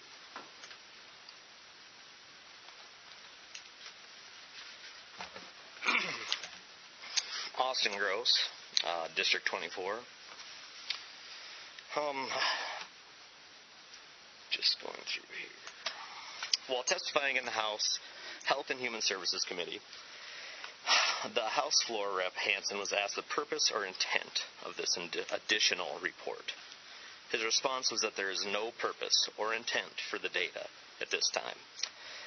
The sole purpose of this bill, according to the sponsors, is the state has a right to know. What they're actually trying to do here, and how he can say that this isn't an anti-IVF bill, is somewhat laughable. They're trying to take a process in IVF that is as pro-life as it gets. We're families trying to have children. That's what we're trying to do. That's the end goal of this process. And now they're going to take this information. He'll tell you it's a reporting bill. He's not going to use it for anything. But they're going to try and make IVN, it's going to become akin to abortion. If you have an embryo, a healthy embryo, and say you've had as many children as you think you can responsibly have, And so now that burden is put back on the family to try and decide, am I going to be labeled as someone who has had an abortion because of this bill? The bill was amended to read viable embryos, so that changes, somewhat of it. But the language is extremely broad, and it could still be made to fit the original parameters of the original bill. Furthermore, South Dakota is a historically red state. Republicans are supposed to be totally against unnecessary regulation. If what Representative Hansen said is true, that there is no purpose or intent for the date at this time, then this should be an easy decision. Why would you even consider passing a bill of which the sponsor himself said has no purpose? Thank you. Thank you, Mr. Gross. Additional opponents to House Bill 1248.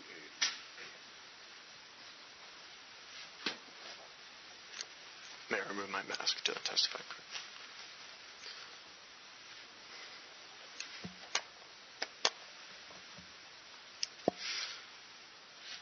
Good morning, Mr. Chair, members of the House Committee.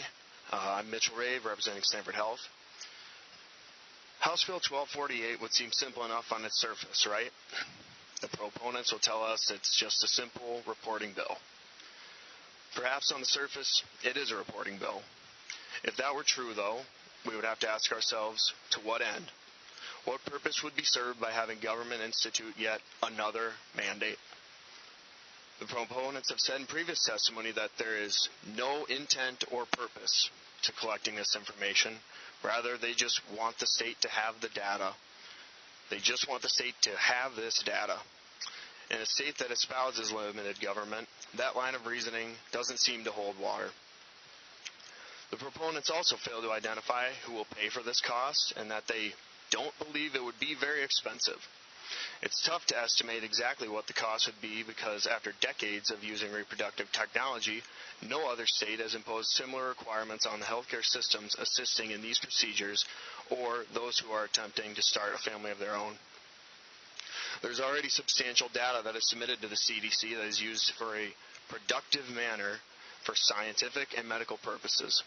This bill completely fails to capture any statistic that is either medically or scientifically significant. If the opposite were true and there was a valid reason to collect this data, you would see us here as proponents, not in opposition. Let's be clear. This bill is the first assault on IVF. Why else would the government mandate the collection of medically useless or scientifically insignificant statistics, much less in a state that cherishes personal responsibility, freedom, and lack of government mandates? What is the state going to start tracking next? Throughout this whole discussion, there isn't one major point that hasn't really been understood. This bill would seem to presuppose that somehow the doctors or healthcare systems are the ones responsible for deciding the ultimate disposition of these embryos. The actions taken regarding embryos are not the decisions of the hospitals or health systems. This bill seems to assume that these embryos are just widgets that come off an assembly line whose fate is decided by some hospital system, which is simply not accurate.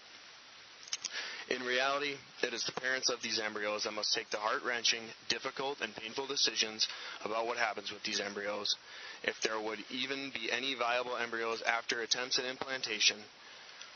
In many cases, parents make the decision to adopt any remaining viable embryos to other couples seeking a family. House Bill 1248 is asking the healthcare systems to then report those decisions of the parents on a government-mandated website. And as you are considering yet another mandate on healthcare providers, remember that when these pro-life families, oftentimes who are in very difficult situations, that really want to have children, we want you to consider if adding more government regulation is the right path for this already difficult road of IVF, and whether it's right for these parents who really just want to have children of their own. Thank you for your time. I'll stand by for questions.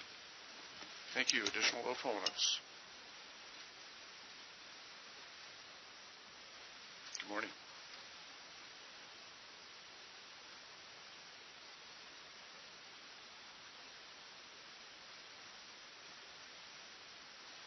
There we go.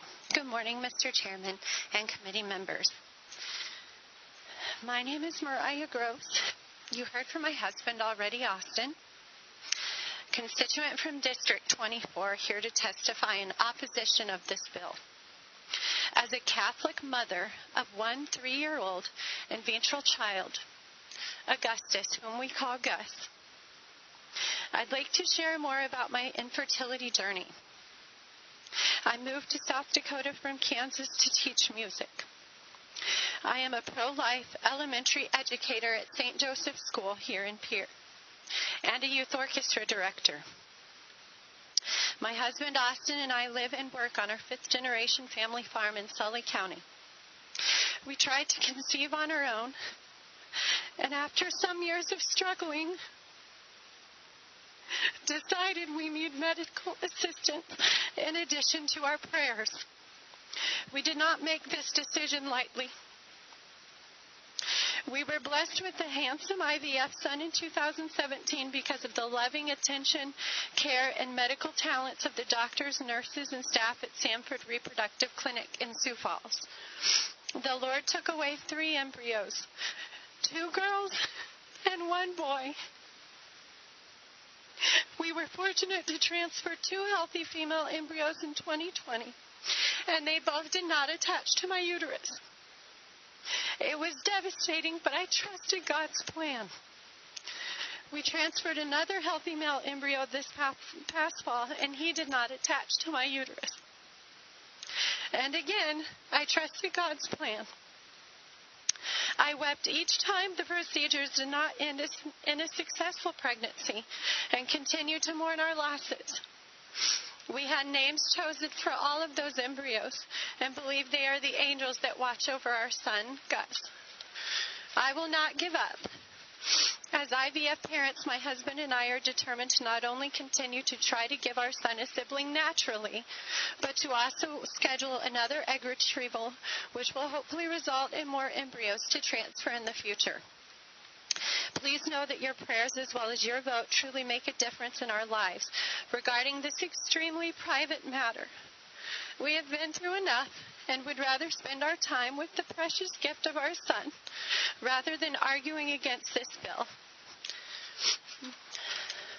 I'd like to discuss the definition of an embryo. This bill, if passed, will provide skewed statistics which make it appear that trillions of human embryos are being destroyed in South Dakota. Current codified law 34-14-20, human embryo defined. The term human embryo means a living organism of the species Homo sapiens at the earliest stages of development, including the single-celled stage, that is not located in a woman's body. This means for something to be classified as a human embryo, it needs to meet the following 3 requirements. 1, a living organism. 2, of the species Homo sapiens. 3, at the earliest stages of development, including the single-celled stage that is not located in a woman's body. To keep this short, I will only address human sperm, but the same argument would be applicable for human eggs. So to address the first point, are human sperm alive or living organisms? According to BBC Science Focus magazine, they are, as a matter of fact, living organisms. Are sperm alive? Quote, the definition of life isn't straightforward, but sperm cells fit the bill. Yes, it's certainly as alive as any other cells in a male body. Since it can have a life of its own outside the body, each sperm is really an independent, single-celled organism, like a living amoeba, but differing in locomotion and lifestyle. To address the second requirement, it needs to be of the Homo sapiens species, or in other words, human. According to Biology Online Dictionary, the following is the definition of human. Human, of pertaining to, having the attributes of a being belonging to the species of the Homo sapiens. Sperm cryopreservation is a technique utilized in IVF which involves the freezing and storage of human sperm. All sperm used in IVF or any infertility testing for that case are in fact human sperm or of the species Homo sapiens. To meet the third requirement for the definition of embryo, it must not be located in a woman's body. All sperm involved in IVF or infertility testing are not located in a woman's body. Thus, all sperm could be considered embryos according to the definition currently in codified law. Now, why has this not been caught previously? I can assume it is because previously it was only included for non-therapeutic research. Non-therapeutic research means research that is not intended to help preserve the life and health of the particular embryo subjected to risk. It does not include in vitro fertilization and accompanying embryo transfer to a woman's body, or any diagnostic tests which may assist in the future care of a child subjected to such tests. So by all intents and purposes, we are changing the original use of this definition to apply to an area of medicine that is previously excluded. By doing so, we will have skewed data. So according to the University of Iowa, for a single semen analysis, there would be upwards of 42 million human sperm present. When this sample is destroyed, 42 million human embryos would need to be reported to our state as being destroyed. I ask that you vote no to this bill this year and instead encourage the prime sponsor to work collaboratively with the one clinic in our state providing IVF services to produce medically and scientifically accurate data that is presented in a manner that will not present skewed statistics and present an accurate picture of what IVF is accomplishing, like my son, Augustus Gus. Thank you, Senators. And I'm happy to continue this conversation or answer any questions that you may have. I'm honored to be here today. Thank you, Ms. Gross. I want to note the time. We are coming up on our normal dismissal time. I'd like to at least hopefully get through the testimony today. Are there additional opponents in the room to House Bill 1248? Are there any online? Any opponents to House Bill 1248 online? Yes, this is Amber. Can you hear me? Yes, go ahead. Hi, good morning, Mr. Chairman and members of the committee. I'll try and keep this short and not continue to repeat what you've already heard today. But my name is Amber Rickensrud from Sioux Falls, and I'm here testifying today in opposition of House Bill 1248. House Bill 1248, although is spoken as not intended to target IVF families, does, in fact, target a single group of families who are struggling to have children by requiring reporting of information that is already being done by the only clinic in South Dakota to the CDC. This bill does not definitively distinguish between viable and non-viable embryo. I won't carry on with that, considering what you've already heard about viable versus non-viable. I have emailed each of you with my concerns. I'd like to just go over those quickly today. So my concern with this and how I feel that it is targeting IVF couples is how much will this additional reporting cost and who will incur the costs of this reporting.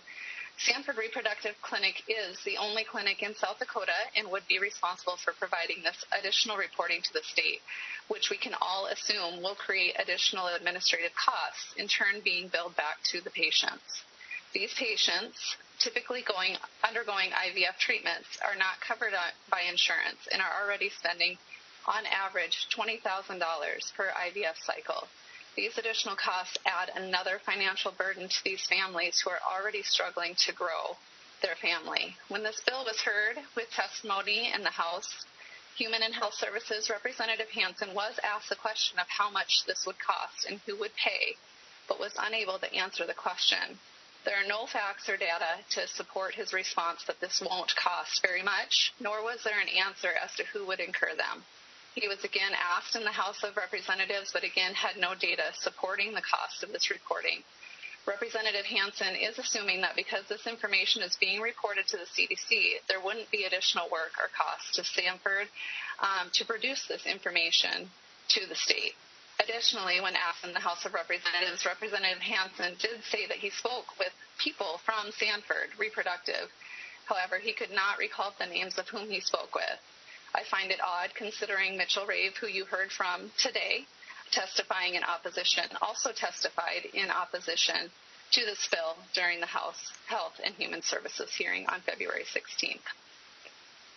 My second concern that you've heard from others today is what is the purpose for this reporting? During testimony in the House Health and Human Services and in the House of Representatives, Representative Hansen was asked what the purpose or intent of this additional reporting was, and his response is that there is no purpose or intent for the data at this time. The sole purpose is that, according to the sponsors, the state has a right to know when human life is being discarded. This information is already being reported to the CDC, so why are we asking for it to be reported again at the state level? Sanford has testified in opposition, hearing that this information is already being reported, and this requirement would cause yet another administrative task for no purpose. Please understand, us patients that are undergoing infertility treatments have a strong desire to grow our family. We do not wish or intend to destroy human life. This bill is another attack on couples who create and struggle to create life. We are pro-life constituents. We are pro-family. This information is already reported to the CDC. There is no data to support the cost of additional reporting, along with who would ultimately be responsible for that cost.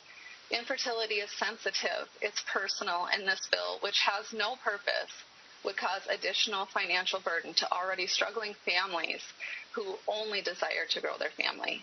For these reasons, I'm asking that you please oppose House Bill 1248. Thank you, and I will stand by for questions. Thank you. Do we have additional opponents? Yes.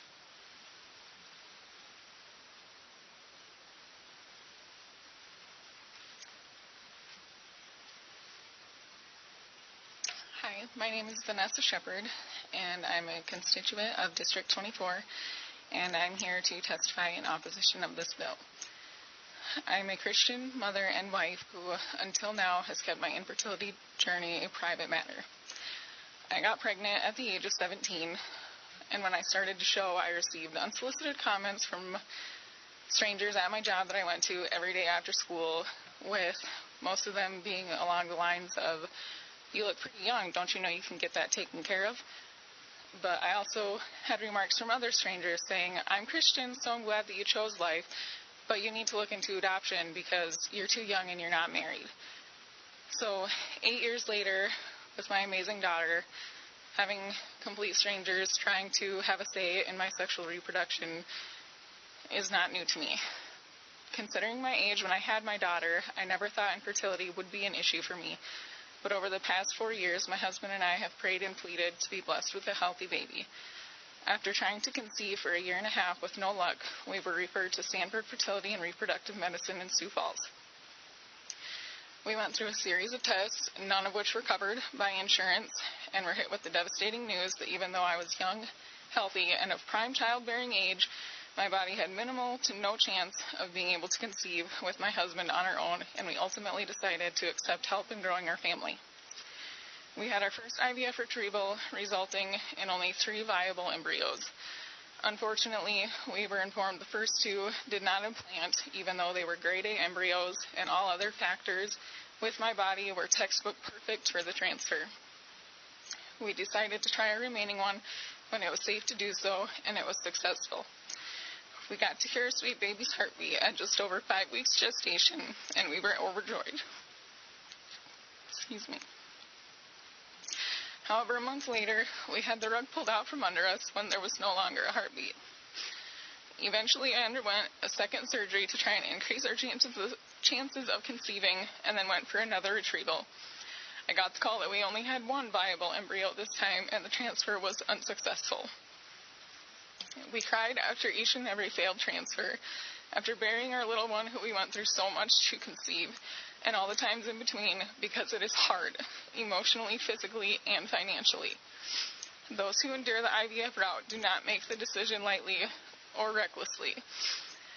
Like the others have said, I haven't heard how supporters of this bill can explain that passing it would benefit the state of South Dakota, or the expense that it would create, or who will be paying for the incurred expense. We did not get positive pregnancy tests with 3 of our embryos.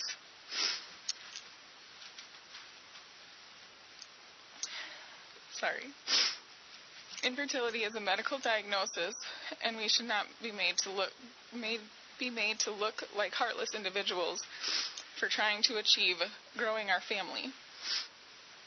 I ask that you please vote no to protect the privacy of future parents and IVF babies. Thank you. Thank you. Thanks for being here.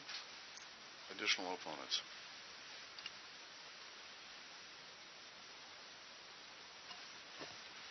Thank you, Mr. Chairman, members of the committee. My name is Lindsay Ryder-Rapp. I'm a registered lobbyist for the South Dakota chapter of the American College of Obstetricians and Gynecologists. And we likewise have concerns with House Bill 1248. You've obviously heard some good testimony here today from both Sanford as well as from the families who come before you today to tell you their stories. What I want to make sure is clear, and there was some reference to it, but I thought it was worth repeating, is that, we know that human reproduction, even outside of IVF, is highly inefficient. And further, we know that some embryos stop developing or are of poor quality and would be unlikely to result in a successful pregnancy. I know there was some reference to the fact that the bill did make a distinction between viable and non-viable, but as I read the bill, I don't see that distinction being made. And I do think it's important that we consider that as part of the conversation. And for those reasons, we do have concerns with the bill. Thank you, Mr. Chairman. Thank you. Additional opponents? And if it can be maybe a me too, because we're running late, but or new testimony.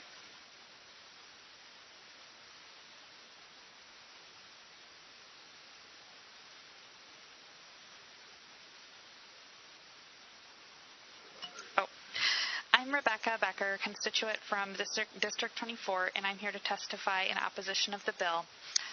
My husband and I have 4 children. Our oldest is 14, and pregnancy was achieved through oral fertility meds. Our twin 8-year-old daughters are a result of IVF. We were then blessed with a subsequent pregnancy without medical assistance despite dual-factor infertility, and our son Brooks completed our family. We were left with 1 frozen embryo. After much thought and consideration, we donated this embryo to science. Thus, this would have been one that they want to count.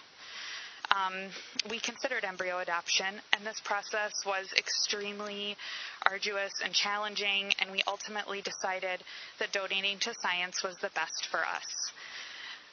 It was, after all, this science that blessed our family with our daughters, Kate and Paige. Would this embryo that we donated, would it have been viable after the defrost process? We don't know. We don't know if it would have been. And we will always be infinitely thankful for the science that art and the opportunity of art and the opportunity it gave us to have the family that we always desired.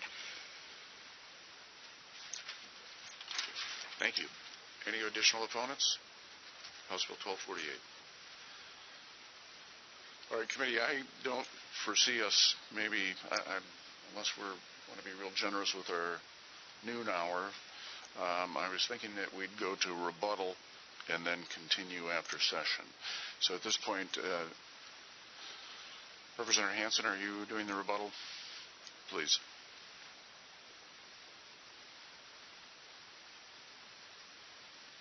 Thank you, Mr. Chairman. Members of the committee, I'll try to be brief out of respect for your time.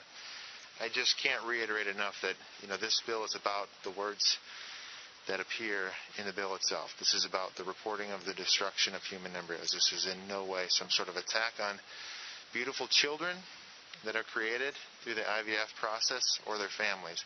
In fact, I don't think a patient would even know that this bill exists if we pass it. Information on the destruction of life is not useless, and you heard me talk and many others talk about why we think that this bill is necessary and important. I think maybe where the confusion lies from the House side is the question of what we do with the information if this bill were to pass. And to that I say it's not up to me. It's up to 105 legislators, and it's up to the governor, who you heard supports this bill. And I trust the prudence of the legislature in making decisions with this information, if any. I honestly hope that any facility that does in vitro fertilization would use practices to avoid having to report that embryos were destroyed altogether. I would hope that the report would come back a big zero. 0 embryos destroyed. That is possible. And perhaps if we were to pass this law, a facility would voluntarily decide to change their practices to effectuate that. You heard a bit of a discussion on the definition of an embryo. And I just want to tell you very clearly that the definition that was offered doesn't apply to this bill. That definition very specifically applies to certain sections of our code, this section not one of them. This bill doesn't provide a definition of the word embryo. And the reason for that is because it's not necessary. Assisted reproductive technology facilities have been reporting under that federal requirement, the federal law that we talked about, for years. And to my knowledge, that federal law sets forth no definition of embryo. The facilities know what an embryo is. And so there's no reason to define it. And that definition that was offered doesn't apply to this bill.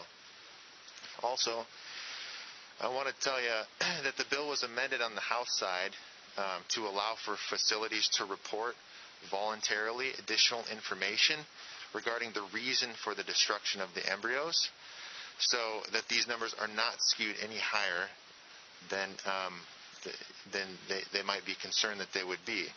The reality is, if the facility is concerned about some sort of distinction between like a viable embryo or a non-viable embryo, if they want to try to make that distinction, they can. They can voluntarily report it, and so there's no confusion about what these numbers would look like.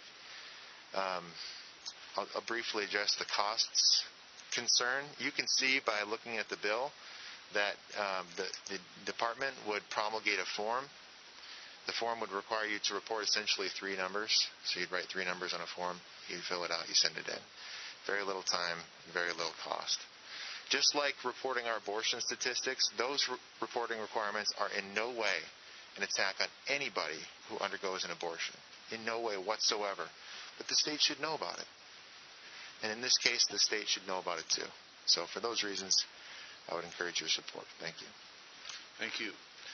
At this point, I'm going to ask those that have testified, because of our time constraints, a bit off more than we can chew. We actually have another bill and a resolution that we had on the agenda.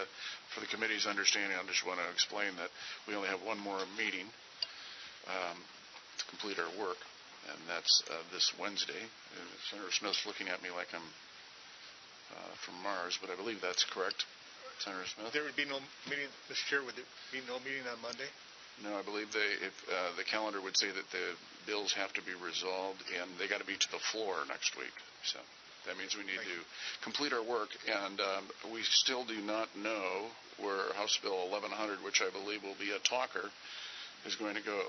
Pro Tem has indicated that he intended to put that into this committee, so that's why I tried to get so much done today, because I think that might be something for us on Wednesday. So back to those that have testified today, what I'd like to do at this point is recess and come back into session here after our Senate floor, 15 minutes after. But I'm going to ask, if you aren't able to be here, if we've got questions for you, if you could let me know now, and we'll ask the committee to ask our questions now. So there's those of you that have testified, is that going to be problematic for you to be here later this afternoon? I really appreciate your indulgence. Representative Hansen, Senator Stalzer, those online. Again, I apologize that this happens oftentimes as we approach the end of session. We're trying to get 10 pounds of sausage through a 5-pound window. That's what we're doing. So I appreciate that. At this point, I think we can just recess, and we will resume 15 minutes after the Senate floor session. Thank you. We will be back in this room, by the way. We're going to resume Senate Health and Human Services. We had completed rebuttal on House Bill 1248, and we'd like to open it to questions from the committee at this time. Are there committee questions?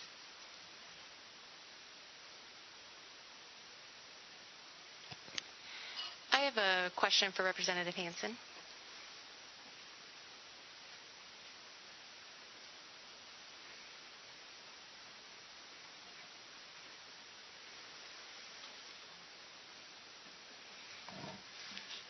If a family were to allow embryos to thaw out, if the family can't use them, would you personally consider this an abortion?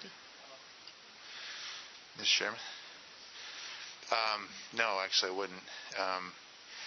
And there will be a bill in the Senate coming up fairly soon, I think tomorrow, that actually changes the definition of abortion, or proposes to.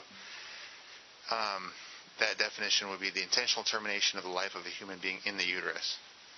So I don't think that what we're talking about here, constitutes an abortion. Follow up? If this is not an abortion, what is the public health impact of the state knowing why embryos aren't being used by families? And then what intervention would the state then provide? Mr. Chairman, Senator, thanks for the question. Well, as I indicated in my earlier remarks, I just think that, and others I think agree with this, that any time a human life, is destroyed for whatever reason, the state clearly has an interest in knowing about it. And if you think about any other context, the state wants to know and does know, and it's reported. So I just think as a threshold issue, it's important that the state know when life is destroyed. After all, human embryos are human lives, and so we should just know about it. So then the question is what the policy consideration is after the fact. And, maybe that's where some of the confusion was in some of the opponents' remarks, because I'm not here to propose anything to you today on that front. There are some countries, or some whole countries, that will answer the sort of ethical question about the destruction of embryos by limiting the amount of embryos that can be implanted to the amount that are intended to be born, or limiting the amount of embryos that are produced to the amount that tend to be implanted. Other clinics in America will do similar things just voluntarily. That's not my proposal. That would be for a future legislature to decide. But I just think as a threshold matter, it's important that people in the state understand and know if life is being destroyed and on what scale. Follow up? So, if intentionally preventing an embryo from implanting to the uterus is something the state needs to know, what about IUDs, which prevent implantation? What about uterine ablation, Plan B, all of which done when a woman is not yet pregnant but prevents implantation to the uterus? Are these procedures that the state has interest in as well?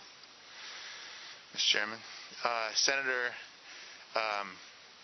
well, it's sort of a separate issue than what we're talking about in the bill today, in my opinion.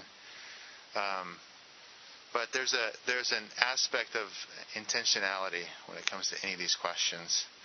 And if you look at,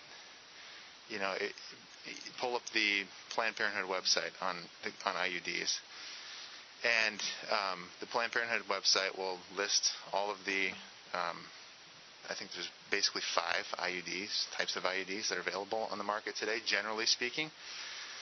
All of those IUDs, the intent of which are to prevent the egg from combining with the sperm. And that would be the intent behind the device. So in that case, that wouldn't be captured under this piece of legislation. And I don't think the state really has an interest in knowing that, and I certainly aren't. I'm not proposing any legislation today on that subject. This is different. Follow up? Well, the copper IUDs do not prevent that. They prevent implantation, so not all of them do. But thank you. Any additional questions from the committee? Thank you, Representative. Thank you. I've got a question for Mr. Rave.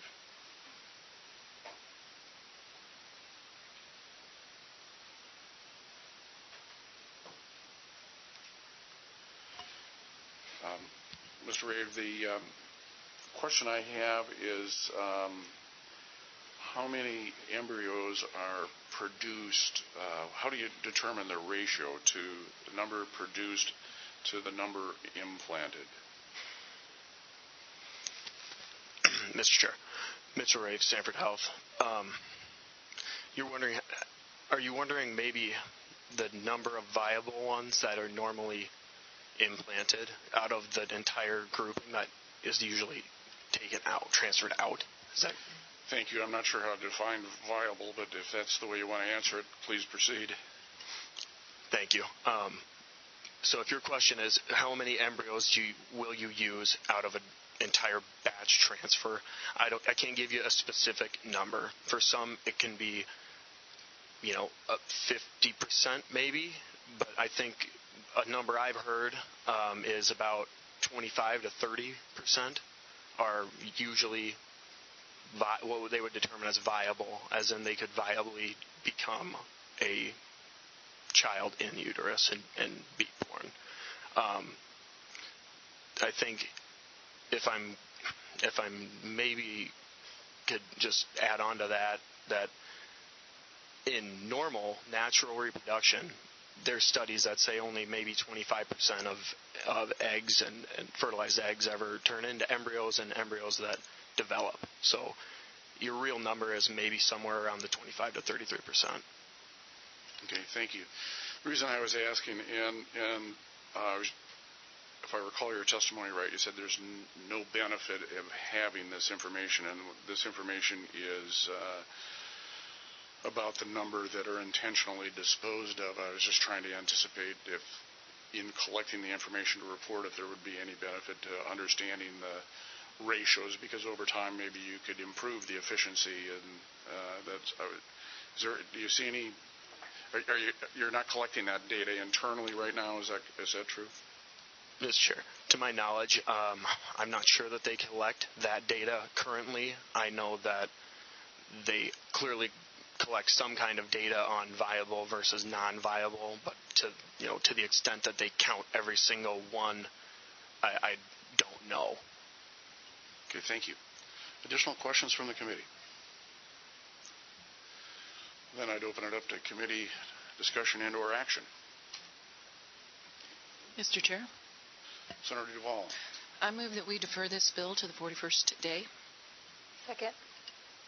We've got a motion by Senator Duvall, second by Senator Foster, to move this bill, House Bill 1248, to the 41st day. Discussion on that motion. Well, there are two primary reasons that I made this motion. First, I look at the information that is reported to the CDC already, and I think there's just, frankly, an amazing amount of information that's already there that a lot of, decisions could be extrapolated from that. But the proponents failed to make a compelling case that the state needs additional information on top of this. But the second and most overwhelming reason for me was we all heard from some very pro-life families who feel that this bill will just lead the path of having them branded as abortionists, and that is the furthest thing from their hearts. And so I absolutely cannot support this bill. Further discussion? Well, I will be resisting this motion, but I would encourage you to vote your heart.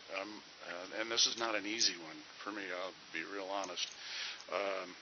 I think sometimes we're afraid of information because we're thinking a couple of steps down the road what's going to happen. And I know that there is sometimes a domino effect, but I think the information is of interest. I'm not sure that it's going to drive a significant cost. I do not think that the people that have used these procedures are abortionists. I don't think anything less of you. I want to make that point. And with that, I'd ask the Secretary to call the roll. The motion before us is due pass on House Bill. 41st day. Thank you. I'm so used to that, Senator. So the motion before us is 41st day on House Bill 1248. Those in favor would say aye. Opposed, nay. Senator Curd? Aye. Duvall? Aye. Foster? Aye. Rush? Absent. Smith? Aye. Tobin? Aye. Steinhauer? Nay.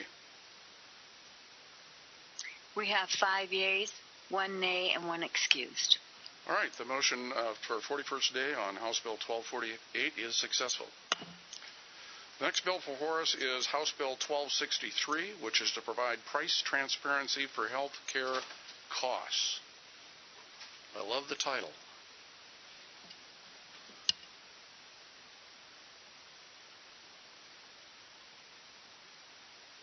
Proponent, testimony. Good morning. Good afternoon. Good afternoon. Good thing you said that. I might have said good morning. So, good afternoon. My name is Melissa Claimant. I'm a senior policy advisor with Governor Noem's office, and I'm here today asking for your support of House Bill 1263, which is an act to provide for price transparency for health care costs. It is no secret that healthcare has been seen much turmoil over the past decade, and we want to ensure that we are giving every South Dakota consumers the tools they need to make proper decisions that are best for them and their families. This legislation empowers consumer choice in healthcare, and consumers will be able to make informed decisions on the cost of the care and the value of the services they are receiving. This bill will put consistent data criteria in place to give enrollees reliable information when making their healthcare choices. This bill specifically provides for the following: price information via a website, in paper form, email, or at phone by no charge. The power and ability to see in-network and out-of-network provider rates for services. The ability to see real-time information on cost-sharing requirements such as deductibles, copays, and information on bundled services, and it gives accurate information on the cost of prescription drugs. Governor Noem is committed to provide consumers with the tools they need to make informed decisions. And with that, I would like you to ask your support of House Bill 1263, and I will stand by for questions. Thank you. Are there additional proponents for House Bill 1263? Good afternoon, Mr. Smith. Good afternoon, Mr. Chairman. Permission to remove my mask? Thank you. First, I'll apologize for leaning against the light switch in the back. That was you. It's the first time in 11 years. For those that are listening on the internet, the committee was in the dark for a while, but Mr. Smith, who caused that, has brought us back into the light, and we are very appreciative. An excellent segue, Mr. Chairman, Lightness is. because House Bill 1263 will help avoid you being in the dark. You're welcome. I'm Justin Smith. I'm an attorney from Sioux Falls. I'm a registered lobbyist for Wellmark of South Dakota. We rise today in support of House Bill 1263. We are a health insurance provider for many businesses and individuals across South Dakota. Wellmark rises today to support this bill because we value the principles motivating this legislation. We know that informed consumers are best equipped to make decisions on product selection and then on navigating applicable coverages. Wellmark provides our insureds with all information about coverage terms, including provider networks, out-of-pocket responsibilities, pharmaceutical drugs, and plan pricing, and the categories set forth in HB 1263. Through its website and customer call center, Wellmark has been providing these categories of information to South Dakotans to ensure our members have all they need to make the best health care decisions for their families. In this way, 1263 is simply a statutory confirmation of an insurance consumer's need and right to know and understand the important product Wellmark has offered in South Dakota for decades. We encourage your favorable consideration of 1263, and I'll stand by for questions. Thank you. Thank you. Are there additional proponents for House Bill 1263?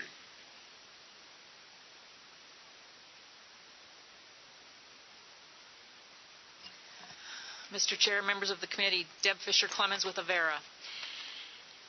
Avera supports cost transparency for healthcare consumers. We agree that every South Dakotan must have access to meaningful healthcare cost and quality information as they seek care. For years, Avera has provided out-of-pocket cost estimates upon request, both for patients inquiring about services at Avera hospitals and clinics and for Avera Health Insurance members inquiring about out-of-pocket costs as they plan for healthcare services.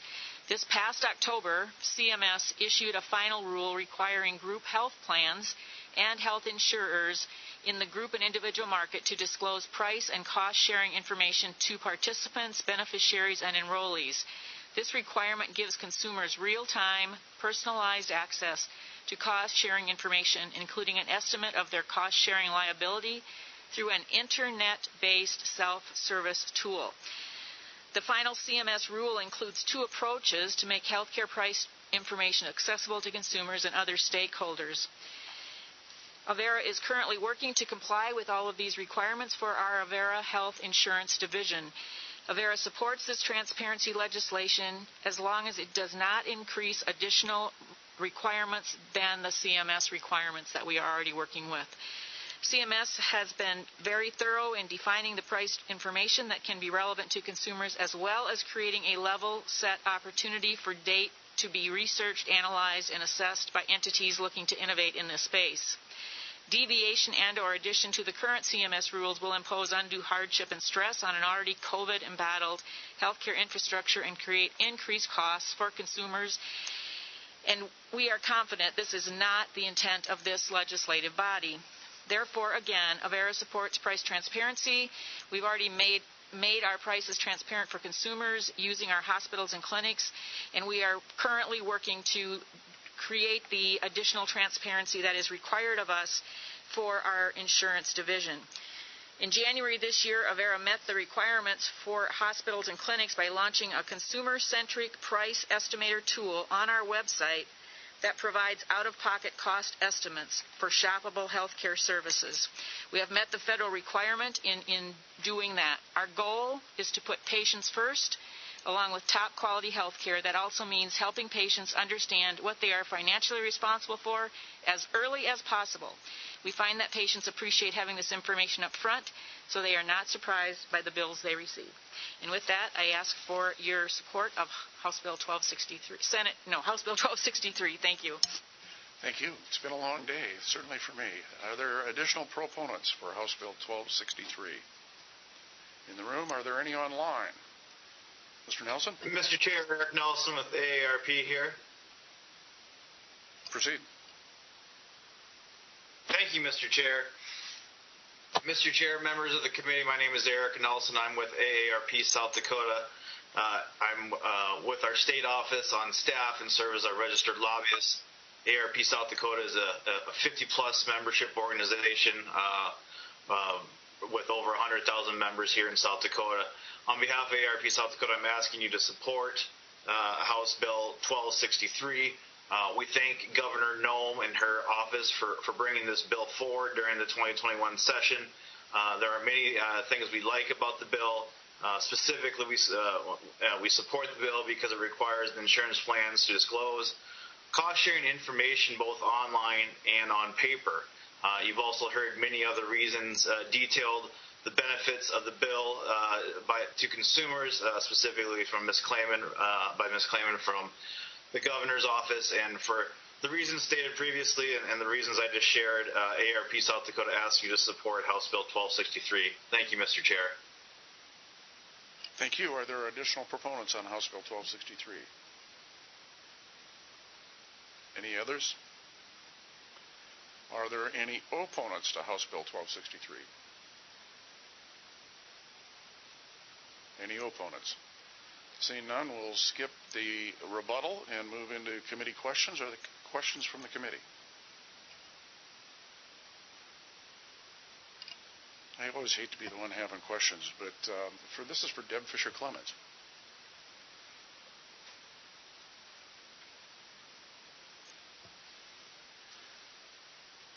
Mr. Chair. Thank you for coming back up.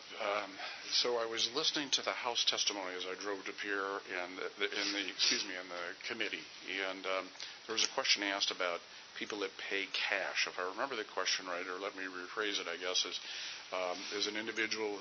I think there's different pay schedules depending on the payer type. Is a cash price somehow identified? I'm trying to navigate the website and haven't been able to get to that point yet. So, Mr. Chair, you're asking me if there is a cash price that is listed? Yes. You know, I can't tell you that for 100%, but based on what I believe I've researched in it, is that they're telling what the out-of-pocket cost would be if you have insurance. So I'm assuming, I don't know, that they would also share what the cost would be because you have to put in your insurance information so that they know. So the computer can figure it out. So I would guess they would lay out what the cost is. but I don't know that for sure. Sorry. No need to apologize. Possibly we can just even talk offline because I'm interested in You the bet. topic. I So might. Thank you. I'll make a phone call and see if I can find out. A follow-up, if I may. Sure. So this is being done because of CMS rule, and my understanding is we're codifying a CMS rule into state law, and I understand probably the reasons for doing that. Since the Avera has set up this portal and this place to navigate to get to the price transparency, has CMS come in and given you the stamp of approval? Mr. Chair, I believe that they have, but I also do not want to swear on a Bible on that. I'll ask the question. I'll reach out to my team and ask that question. Thank you. And we try to refrain from swearing in here anyhow, so thank you very much. On the Bible. Yeah, okay. It's the Bible. Additional questions from the committee? Ms. Klayman, looks like you have something you want to add, and I'll give you that latitude. Thank you, Mr. Chair. Melissa Klayman with Governor Noem's office. I just want to clarify that the regs that Deb Fisher-Clemens were speaking of, there's two sets of them. One set was on the hospitals themselves. This bill in front of you is specific to our insurance companies. So those things that are in place today are for the hospital systems. This bill is for the insurance companies moving forward. Thank you for that clarification. Now it causes a question. So have we codified the requirements for hospitals? Mr. Chair, we have not. We don't typically codify that. There's not necessarily a jurisdiction that regulates that on the state level, but the Division of Insurance in South Dakota would help in regulating this piece of legislation. Thank you. That's helpful. I don't want to be the only one to ask questions. Senator Smith, did you have a question? No, but thanks for asking, Mr. Chair. All right. Well, at that, then, we will move on to committee discussion and/or action.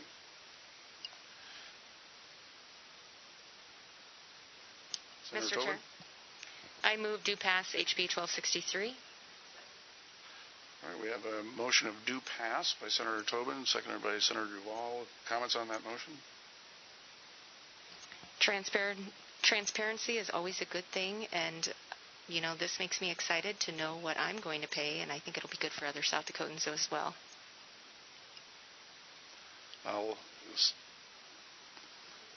Okay, so we have a motion of do pass, Senator Duval, in front of us, made by Senator Tobin, seconded by Senator Duval. And all of those in favor would say aye, oppose a nay. Would the Secretary please call the roll? Senator Curd. Aye. Duval. Aye. Foster. Aye. Rush. He's excused. Smith. Aye. Tobin. Aye. Steinhauer. Aye. 6 ayes. All right, with the unanimous decision of the members present, House Bill 1263 is passed, and I will certify it for the consent calendar. And I'm going to pitch the next one, so I'm going to turn this over to our Vice Chair. Next, we will hear HCR 6008, which is an a resolution to reauthorize the Mental Health Services Delivery Task Force for the limited purposes of monitoring the growth and development of current initiatives in the delivery of mental health services, reviewing and proposing adjustments to the levels of funding, and ensuring that the statutory and regulatory framework complements intended outcomes. I'll take proponent testimony at this time. Madam Chair, Senator Wayne Steinhauer, District 9, Hartford, Humboldt, and Crooks, northwest part of Sioux Falls. We are trying to win the award for the longest bill title, or resolution title, so I think we might get it. Now, if you were to read the entire resolution, you'd have all the whereases and wherefores, so I don't have to say a whole lot other than that I had the honor of being the vice chair of a committee this summer. Actually, the third year of committees looking at various aspects of mental health and what we can do to improve that situation in the state of South Dakota. And this last summer, we were looking at how do we disperse mental health services across the state. And the really great news is there's a lot of things happening right now, but they're in their infancy. In fact, we've seen several bills to approve funding. We just had one on the Senate floor for the link in Sioux Falls. We've discussed a funding for a crisis center in Rapid City, which would allow mental health holds there as opposed to having the law enforcement staff transport a person all the way to the Human Service Center in Yankton, which takes resources out of the city, is a kind of a disservice to the individual because it takes them out of their support mechanism. It's a wonderful thing, but it's just coming out of the ground. We also have a Helmsley Charitable Trust funding for 18 sheriffs to do telehealth when they interact with someone that they think may be struggling with some mental health issues.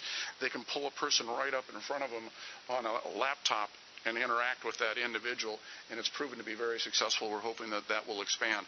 So what I'm telling you, there's a lot of good things going on, but they're in their infancy, and the committee was struggling with where do we go with this, because we can't say that it's done yet. So we asked if we should be meeting again, and I was the one that was insistent on the committee because I've been around where work expands to fill time. I said, we got to limit ourselves to 2 meetings. So this resolution just asks that the committee be allowed to continue next year for 2 meetings to monitor the progress and maybe make suggestions in funding or other changes that could improve this situation. So with that, I'll stand down and stand by for questions. Thank you, Madam Chair. Thank you. Well, we will skip the rebuttal. Are there any committee questions? Oh, we got another proponent. Gosh, I wanted to just go too fast here. Another proponent. Sorry about that. Not at all, Madam Chair. Thank you for the opportunity. My name is Terry Dosh. I serve as Executive Director of the South Dakota Council of Community Behavioral Health. And as Senator Steinauer said, this has been a 3-year process now, commencing in the summer of 2018, looking at access to mental health services in the state. And my system has been very proud to be a part of it. We've been very honored to have so much legislative attention for the last 3 years. Let me point out to you that especially last year was a hallmark year in that a lot got started. Like appropriate regional facilities, enabling legislation was passed last session. Like a lot of the telehealth refinements that really allowed us to stay alive during this whole COVID thing. There's a lot in the mill. And some of the things that are in the mill, Senator Steinauer spoke to.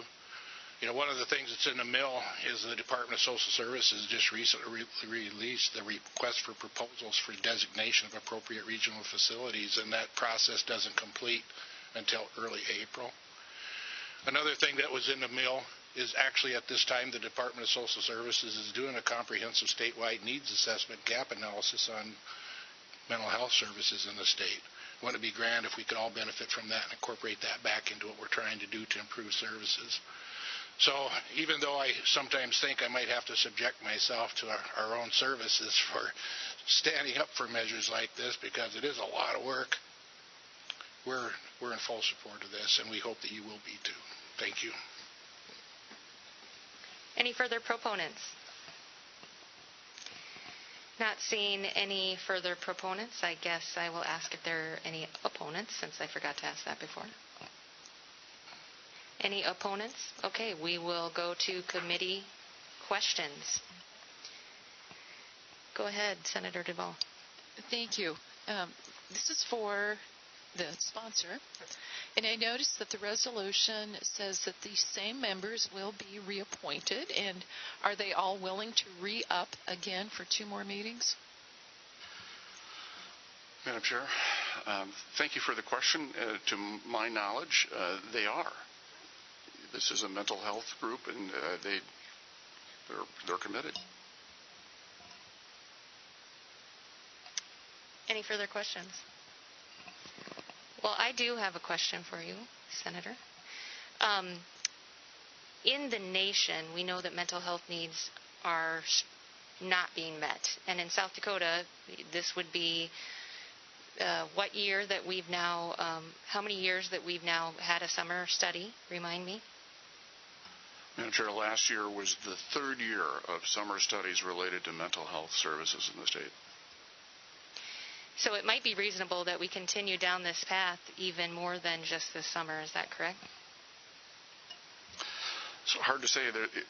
There's always room for improvement. Whether or not it takes legislative involvement is the question.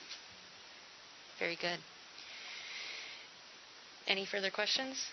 Okay, we'll go ahead and entertain committee discussion and or action. Move do pass. Second. It is moved do pass for HCR 6008 by Senator Duvall and seconded by Senator Foster. Any comments on your motion? Just a huge thanks to the committee for their work each of the past 3 years and for what they're signing up for again this year. Any further comments on the motion? Seeing no further comments, the motion is do pass on HCR 6008. Those in favor will say aye. Those opposed, no. And the Secretary will call the roll. Senator Kurd? Aye. Duvall? Aye. Foster? Aye. Rush is excused. Smith? Aye. Tobin? Aye. Steinhauer? Aye. We have 6 ayes, 1 excused. HCR 6008 goes to the floor with the do pass recommendation.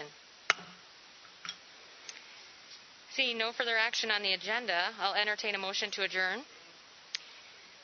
Moved by Senator Smith and seconded by Senator Duvall. All in favor say aye. Aye. Meeting adjourned.